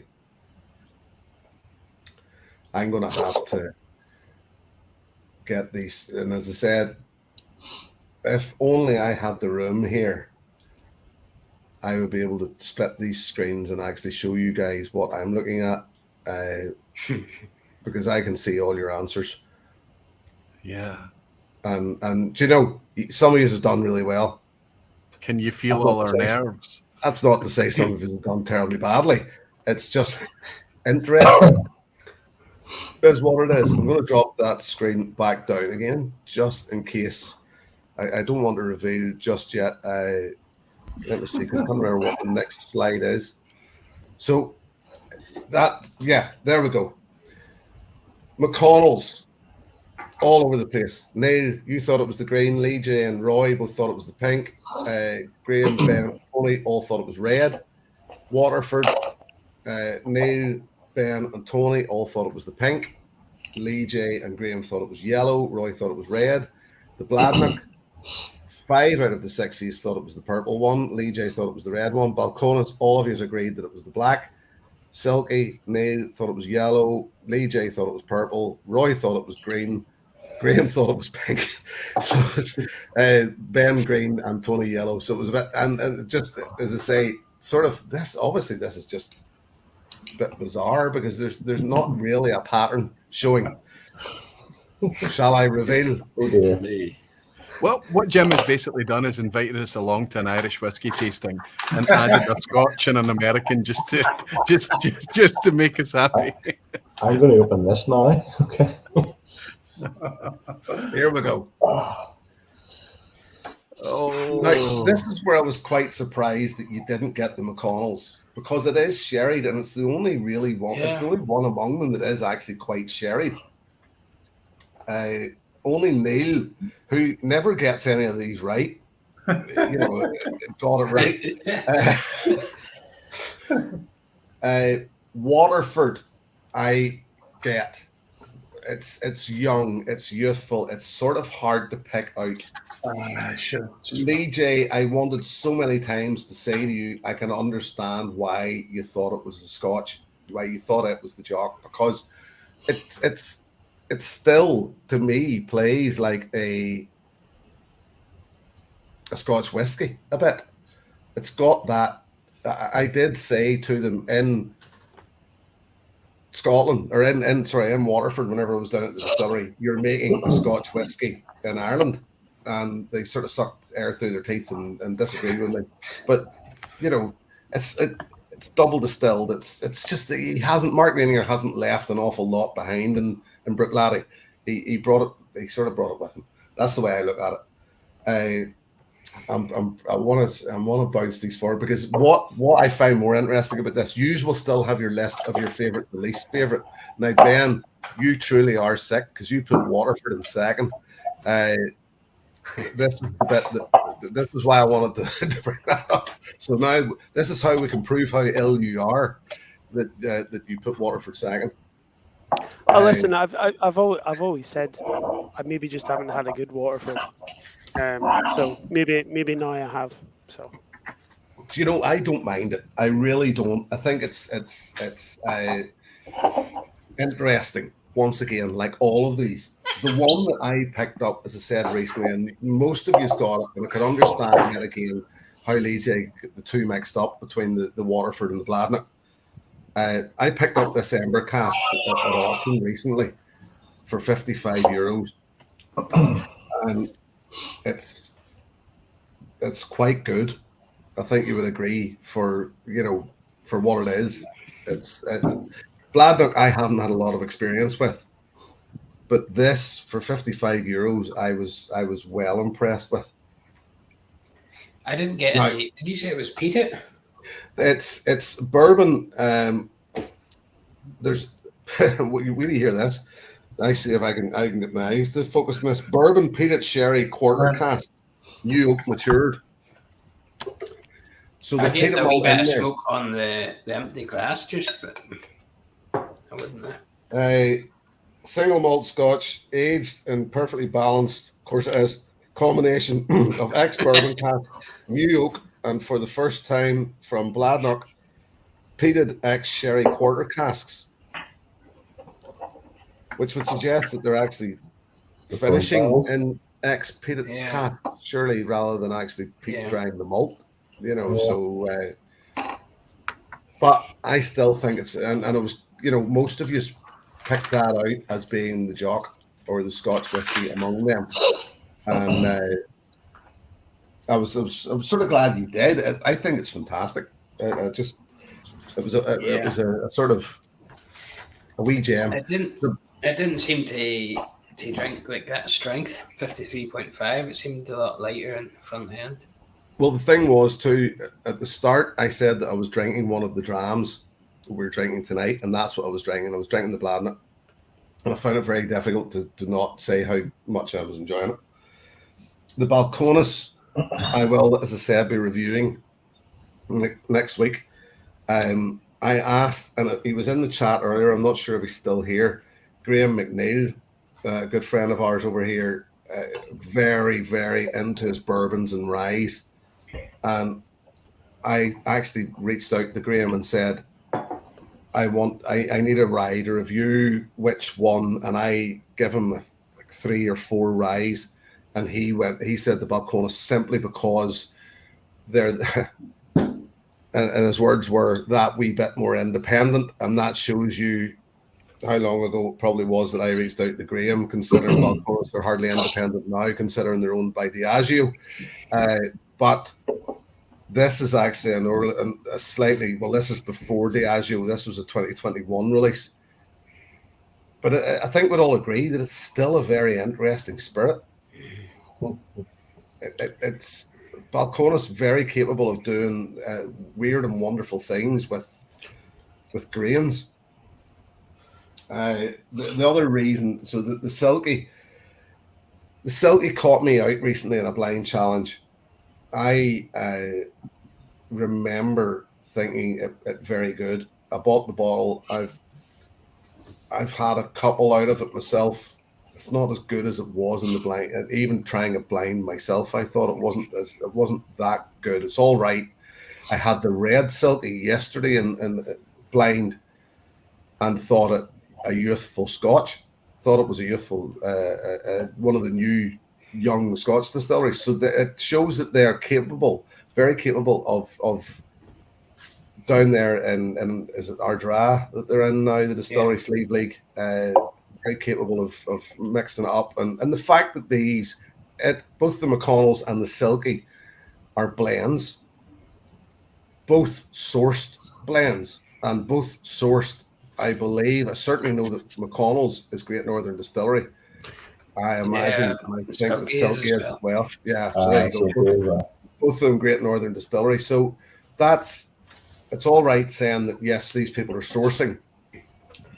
But when you can source and you're sourcing to flavor profile and saying this is how we want our whiskey to taste, so that's I think the Silky will always be Great Northern. They're always going to source that. They're not going to try and match to their own. Funny, I also heard that this week about Dumbles. Well, this week recently, Dumbles will always be sourced. They Ecklandville don't intend to use any of their own spirit in Dumbles whiskey. They will always source it, which to me I just find a bit strange, but that's entirely up to them. And finally, the tailing, the wonders of wood. I bought this based on the fact that I got it at a good price. Once again, I actually bought it in the shop that I work in, and I think I paid £60 for it, which I thought was actually a good price for a pot still, which is tailing juice. I know for a fact that this is actually their own spirit, tailing's own spirit. And I wanted to try their pot still to see what it was like. And once again, there was a few people throwing it in as the McConnells, which I was surprised at. There was, who did I see? Hold on. I thought it was McConnell's. I also that's my second choice behind the purple. I thought this was a fantastic dram. That's right. You put it second, Roy. It's just very young oaky to me, or virgin oaky to me. That's the thing about it. But that's the Chinkapin oak. I think that's giving it that. And personally, as somebody who's not a massive fan of virgin oak or anything that's so oaky that it's that spicy, etc. Now, with that said, I'm going to finish this Loch Lomond and pour myself another one of those tailings, and I may well enjoy it now. It's just, as I said, I found it a bit not necessarily to my palate. I think the interesting thing with a blind as well is like what obviously we have no idea the essence of a blind of what anything is, and it's what you're drinking it against. I put the yellow and green, which was the McConnells and the dark silky, up as blends because I find them very light on the palate, low ABV, but maybe that's just because of what we were drinking it alongside as well. I mean, when I've had the dark silky on its own, just as a dram, I've quite enjoyed it, whereas I've put it pretty low tonight. I put it my fifth choice. I think you have to take that into account as well, that it's comparative against what you're drinking alongside it, right? Exactly. And the other thing about it is too that I'm convinced that we also have, I said, and I've poured myself a glass of that tailing. We have favorites in our heads all the time. And pot still wise, I spend every day of my working life telling people that Middleton make the best pot still in Ireland, best pot still whiskey in Ireland. So when I step away to Dingle or Teeling or anybody else that's making pot still whiskey, I'm judging it based on Middleton, and I shouldn't be. I should be judging it on its own merit. But I just find it very difficult to read the words pot still, single pot still, or whatever way it's put, and not be thinking, oh, this isn't as good as Middleton, or it's so. And I mean, I did have it down as my pot still pick originally, and I think that's got so much to do with when you're looking for a pot still, you're kind of hoping that mouthfeel might help you a little bit, that you might pick up on, the kind of oily nature of a pot still or whatever. The reason I enjoyed this tonight was just because it really felt together. There was a couple here that I felt was a wee bit thinner, a little bit kind of grain in nature. So, along the blend nature, as Ben had mentioned there.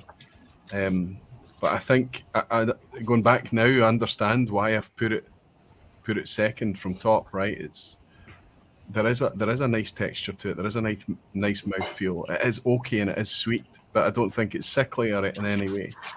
Interestingly, this is very similar. I mean, normally I do 5, but you've done 6, but we do the same color dot system, the same kind of pick your favorite, the same kind of challenges, and then blind semi-blind matchup. Was anyone keeping scores? Because I was doing better at the challenge stage, and I undid myself a little bit when I was doing the semi-blind matchup. Neil, I will tell you the scores. I will tell you if you really would like to know how many of these you got right.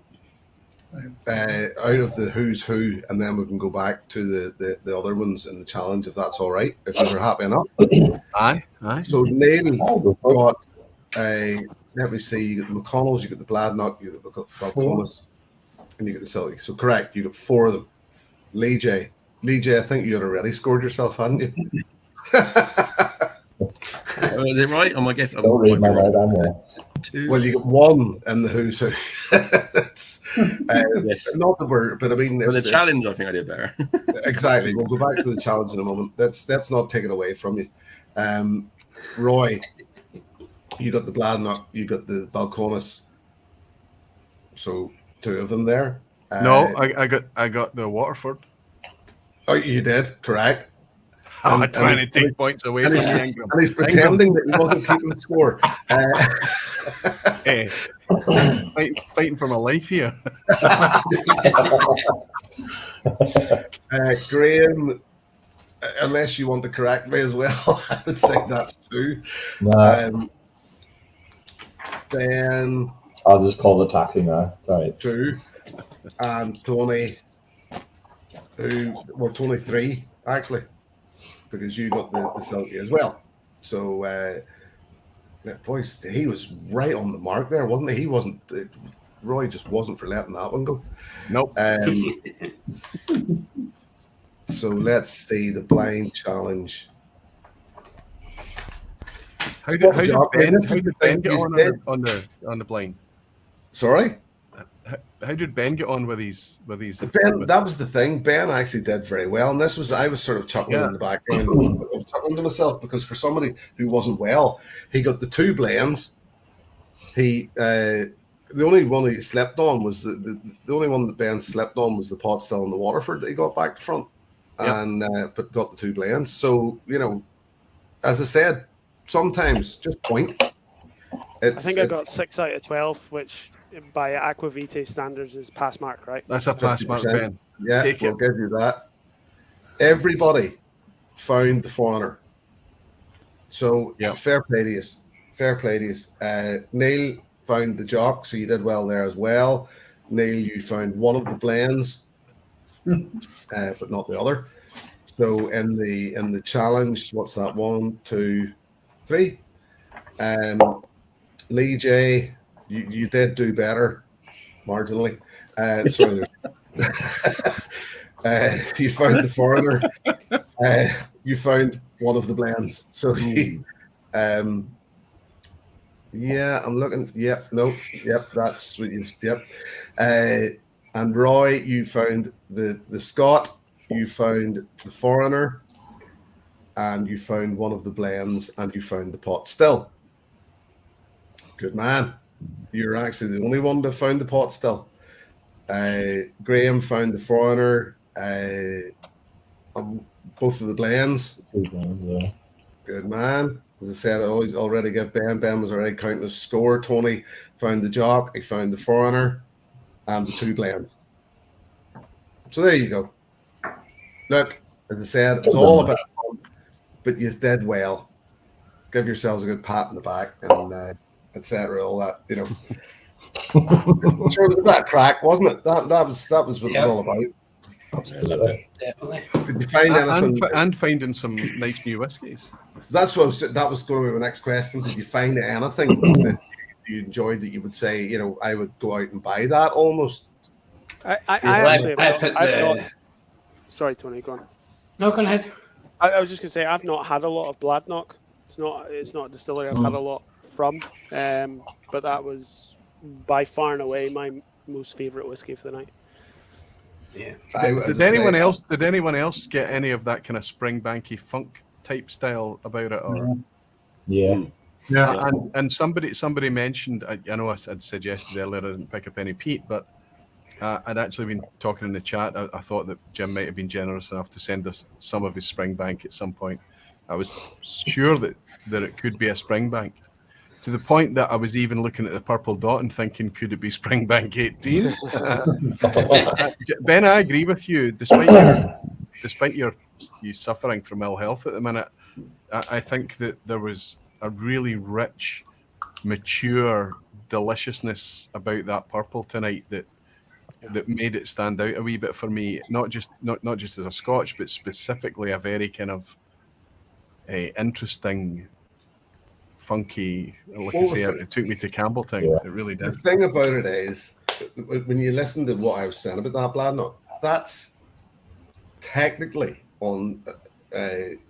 That's a constructed whiskey, in that there's peated.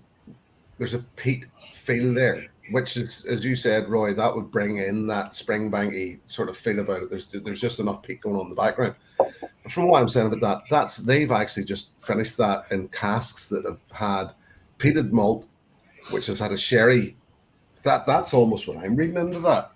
Yeah. So there's a vatting being going on, and then they've re-racked into quarter casks for a finish. Is that what you're saying? Yep, and it's the quarter casks that have had peated sherry. You know, they're saying peated, so it must have been peated malt in sherry quarter casks. Mm-hmm. I would suggest. I didn't get any of the peat until the empty glass thing. Now it smells that sort of funky peat to me, but before that I was getting Parma Violet, all sweet sort of sweet shop. Did you say you bought this? Did you say you bought this for 55 quid, Jim? 55 euro. 55 euro. I'm just looking online, and they were previously going at auctions for like 120, 140 £140. I know. You have to know where to look, Ben. That's why I was so fucking delighted whenever I got it for 55 euro. And I guess it's a non-age statement, Jim, right? Yeah, it's. But I think we can taste that there's mature liquid in there. There's like that makes up for not sending the 18-year-old. I think it was actually like a whiskey club release for some, because it even says on the side of it the whiskeyclub.com, but I remember reading that it was maybe like it actually is an exclusive release. It does say on the label amber casks, but it just, I literally bought it on a whim because it's so hard to get your hands on Bladnoch whiskies these days without spending an absolute fortune on them. And I think that's why I haven't had a lot of it. I mean, this one is a combination of ex-bourbon, new oak, and peated ex-sherry quarter casks bottled exclusively for the Whiskey Club, 53.5%. That's the one. But it was, as I say, it on paper, it was a no-brainer.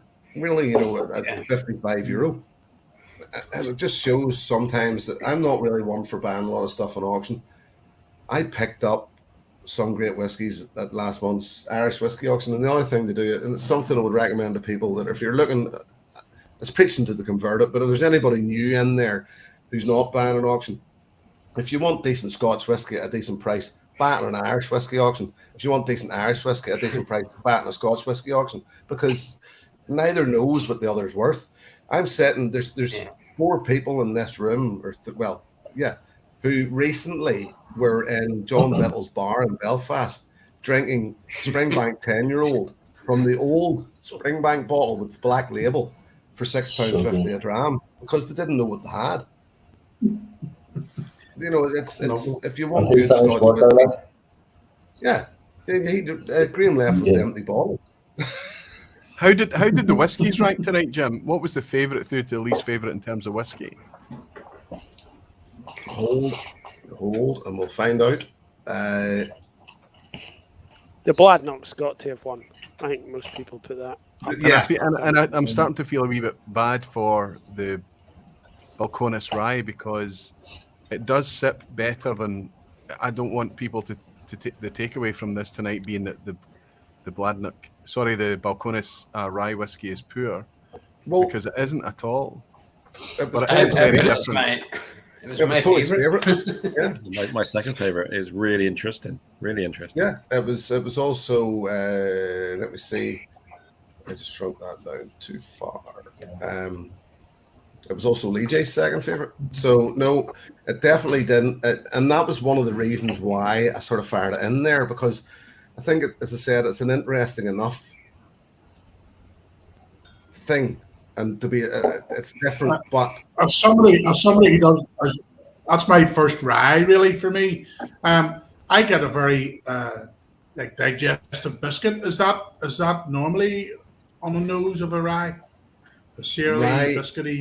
I've discovered now that rye, as much as there's terms tend to get used with rye, even licorice and loads of different things get fired out about rye and menthol and stuff like that. Yeah, I've tried different ryes and every one of them tastes different. I don't think I could put two ryes together. So it's a very difficult thing to call. This was quite rich. This was quite rich and sweet, right?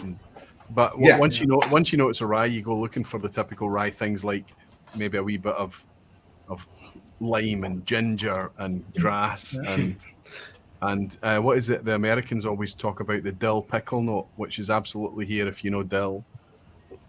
It's all in there, but once you know what you're looking for, you obviously discover it, don't you?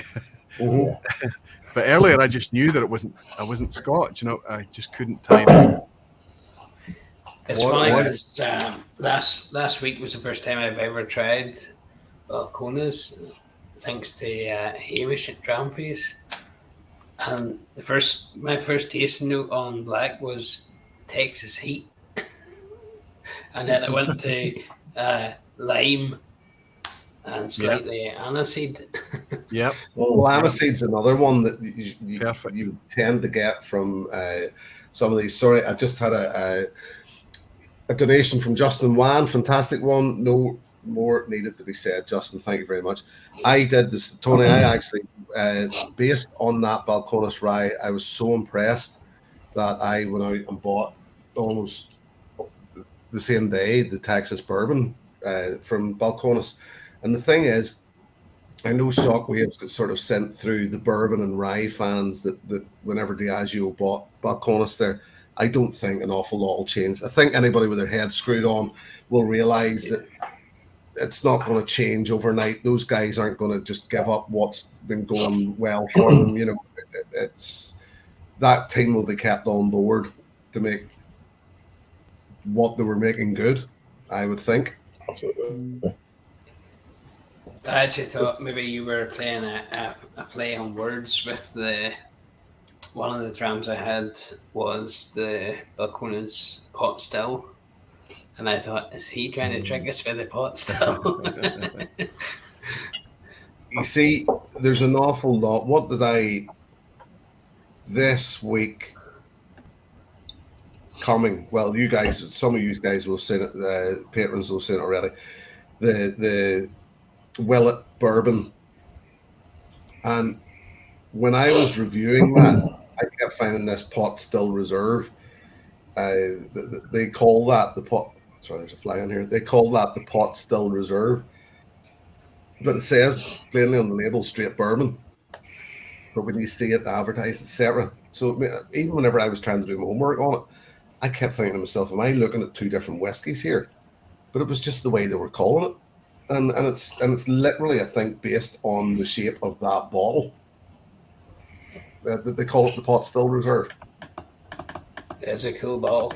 That's a nice bottle. It's a really nice bottle. No two ways about it. Anyway, we're straying off a little here. I think we've went into the green room a minute too early. I enjoyed that. I enjoyed that more than I thought I would. I was a bit. I know you guys were a bit stressed about it. As I said, I was a bit more stressed about it as well, for the simple fact that I was just so scared of revealing what you were drinking. I'm really glad you enjoyed what you were drinking. That's something that was quite funny. As I said, I was quite surprised how many people missed the McConnells, considering how, now I understand that Roy, you haven't had it, Ben probably hasn't had it, but the rest of us guys rave about the McConnells. But for the simple fact that it's a 5-year-old blend, which is simply finished, and it's not even. McConnell's was the green one, right? It was the green one, yeah. So interestingly, my number one. I've got lots of whiskey still in the glass. The only one that only have a wee drip left is the green, the McConnell's, right? So I'm clearly, despite putting it fourth tonight, I'm clearly enjoying it, right? It's one of those that as I said, it's a simple whiskey. It's an inexpensive whiskey, but we just rave about it. It's for the simple fact that it's just good for what How much it is. How much is it, Jim? Now, well, we're charging £45 a bottle for it in the shop. You'll probably pick it up for about £35 in other places. As I said, a 5-year-old blend, but given the fact, bottle of 46%, there's Irish whiskey always tends to be that bit dearer, as far as I can tell. So the fact, if you're getting that for about £35 to £40 a bottle, it's a good one, I think, for what it is. That distillery will open later this year. Luna Arons says she's never heard of McConnell's. Quick history, Luna, whether you ask for it or not. Cromac Distillery. Well, actually, McConnell's, the name was established in 1776.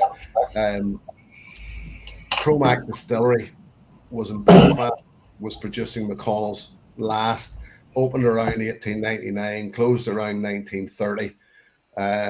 Now picked up by a group, and is the McConnell's Distillery, or Belfast, what is it they call it? It's just Belfast Distillers, I think.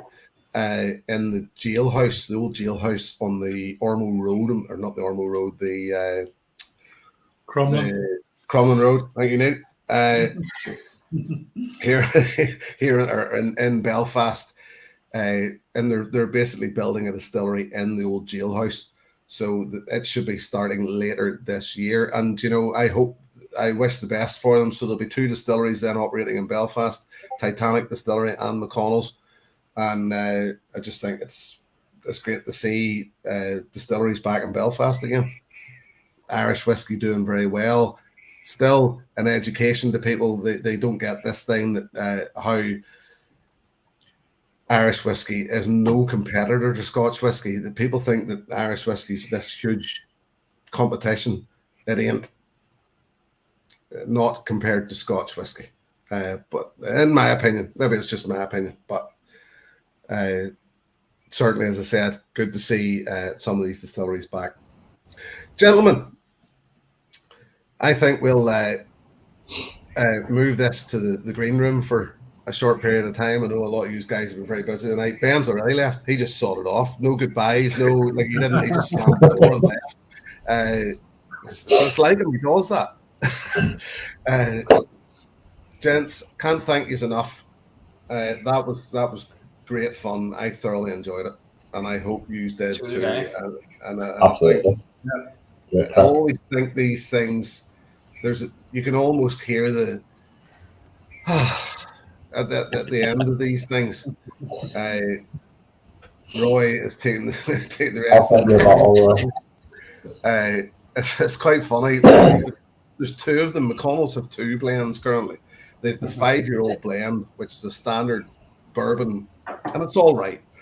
And then the sherry one. And I think this, if you bear with me, sorry. This. Did you hear him making the middle-aged creak as he got off his seat? No, that was Very reassuring, Jim. There's probably people seeing my ass in there. This is the standard 5-year-old bottling from McConnell's, and as I said, bourbon cask. Great whiskey too. You can see there's quite a bit in it. I was actually gifted this bottle by somebody from McConnell's, and we'll not say anything more about that. And that's the very reason why it'll never be reviewed, because it was gifted it. This one. I know. Was that before or after you got the hoodie? Before or after? You got the hoodie? Well, this was after. Did you not have it? Oh, it was after. This one I bought myself. This is the one that you're sampling from. So this one I bought myself. And I do intend to review that at some point. Even though it's sourced whiskey, I do intend to review it. How long ago did you buy that, Jim? I bought that about, no, this is batch 2, about 3 months ago, I think. Mm.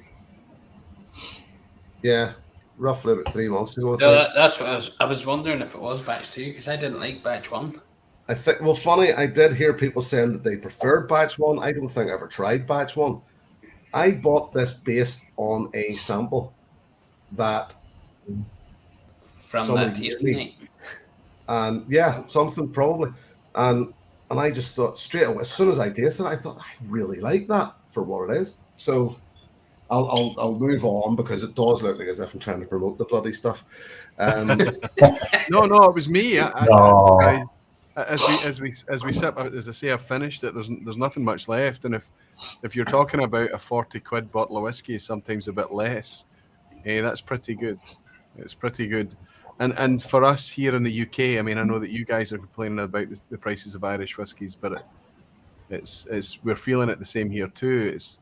It used to be rich, fertile exploration ground, pot still Irish, blended Irish, all sorts of Irish whiskies.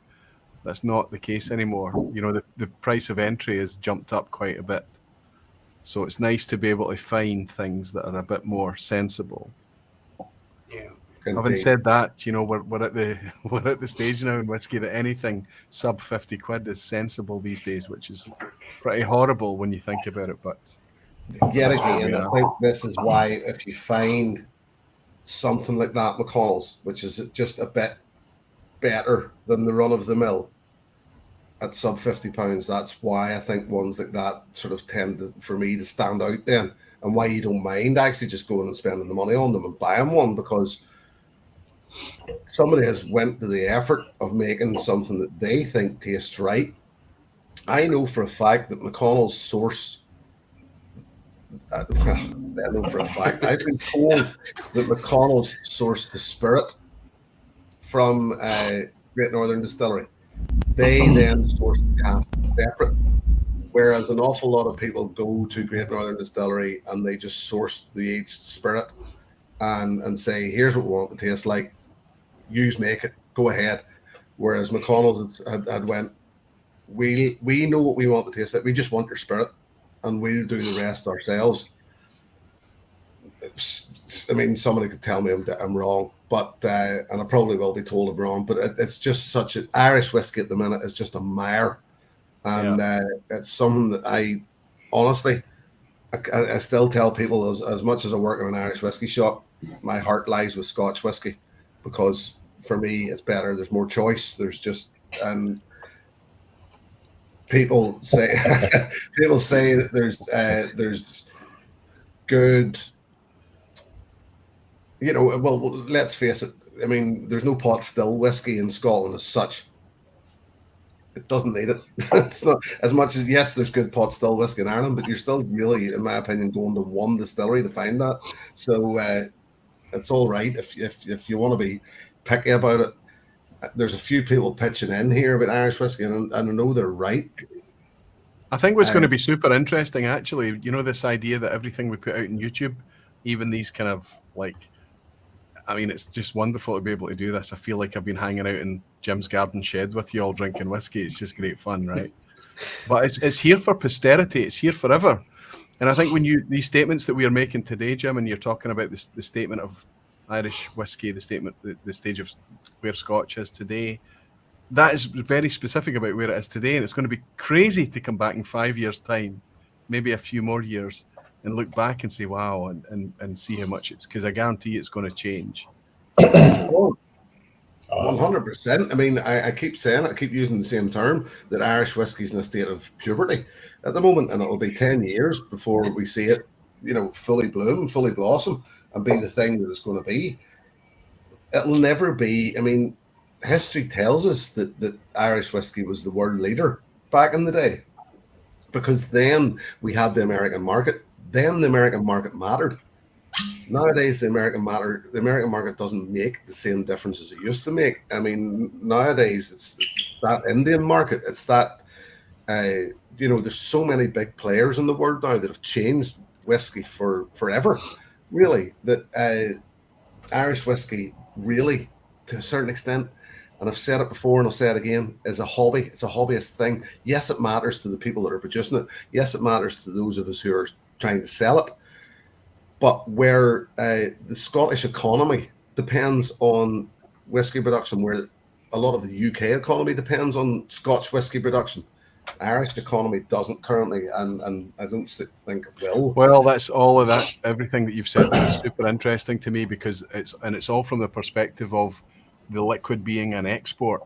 And I think that one of the changes that we are going to see longer term is the reduction of export markets, actually, not because of any drive from any of the incumbent whiskey makers to export the product elsewhere on the planet, but because elsewhere on the planet they're busy making their own domestic product.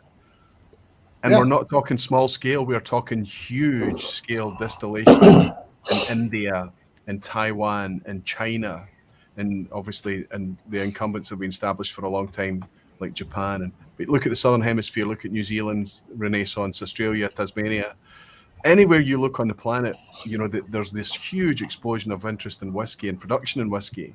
It might be smaller scale in the distilleries that we see in Scotland and Ireland, sure, but it's not always going to be the case. And what they're doing is cannibalizing what would be otherwise available for Irish and Scotch exports, right?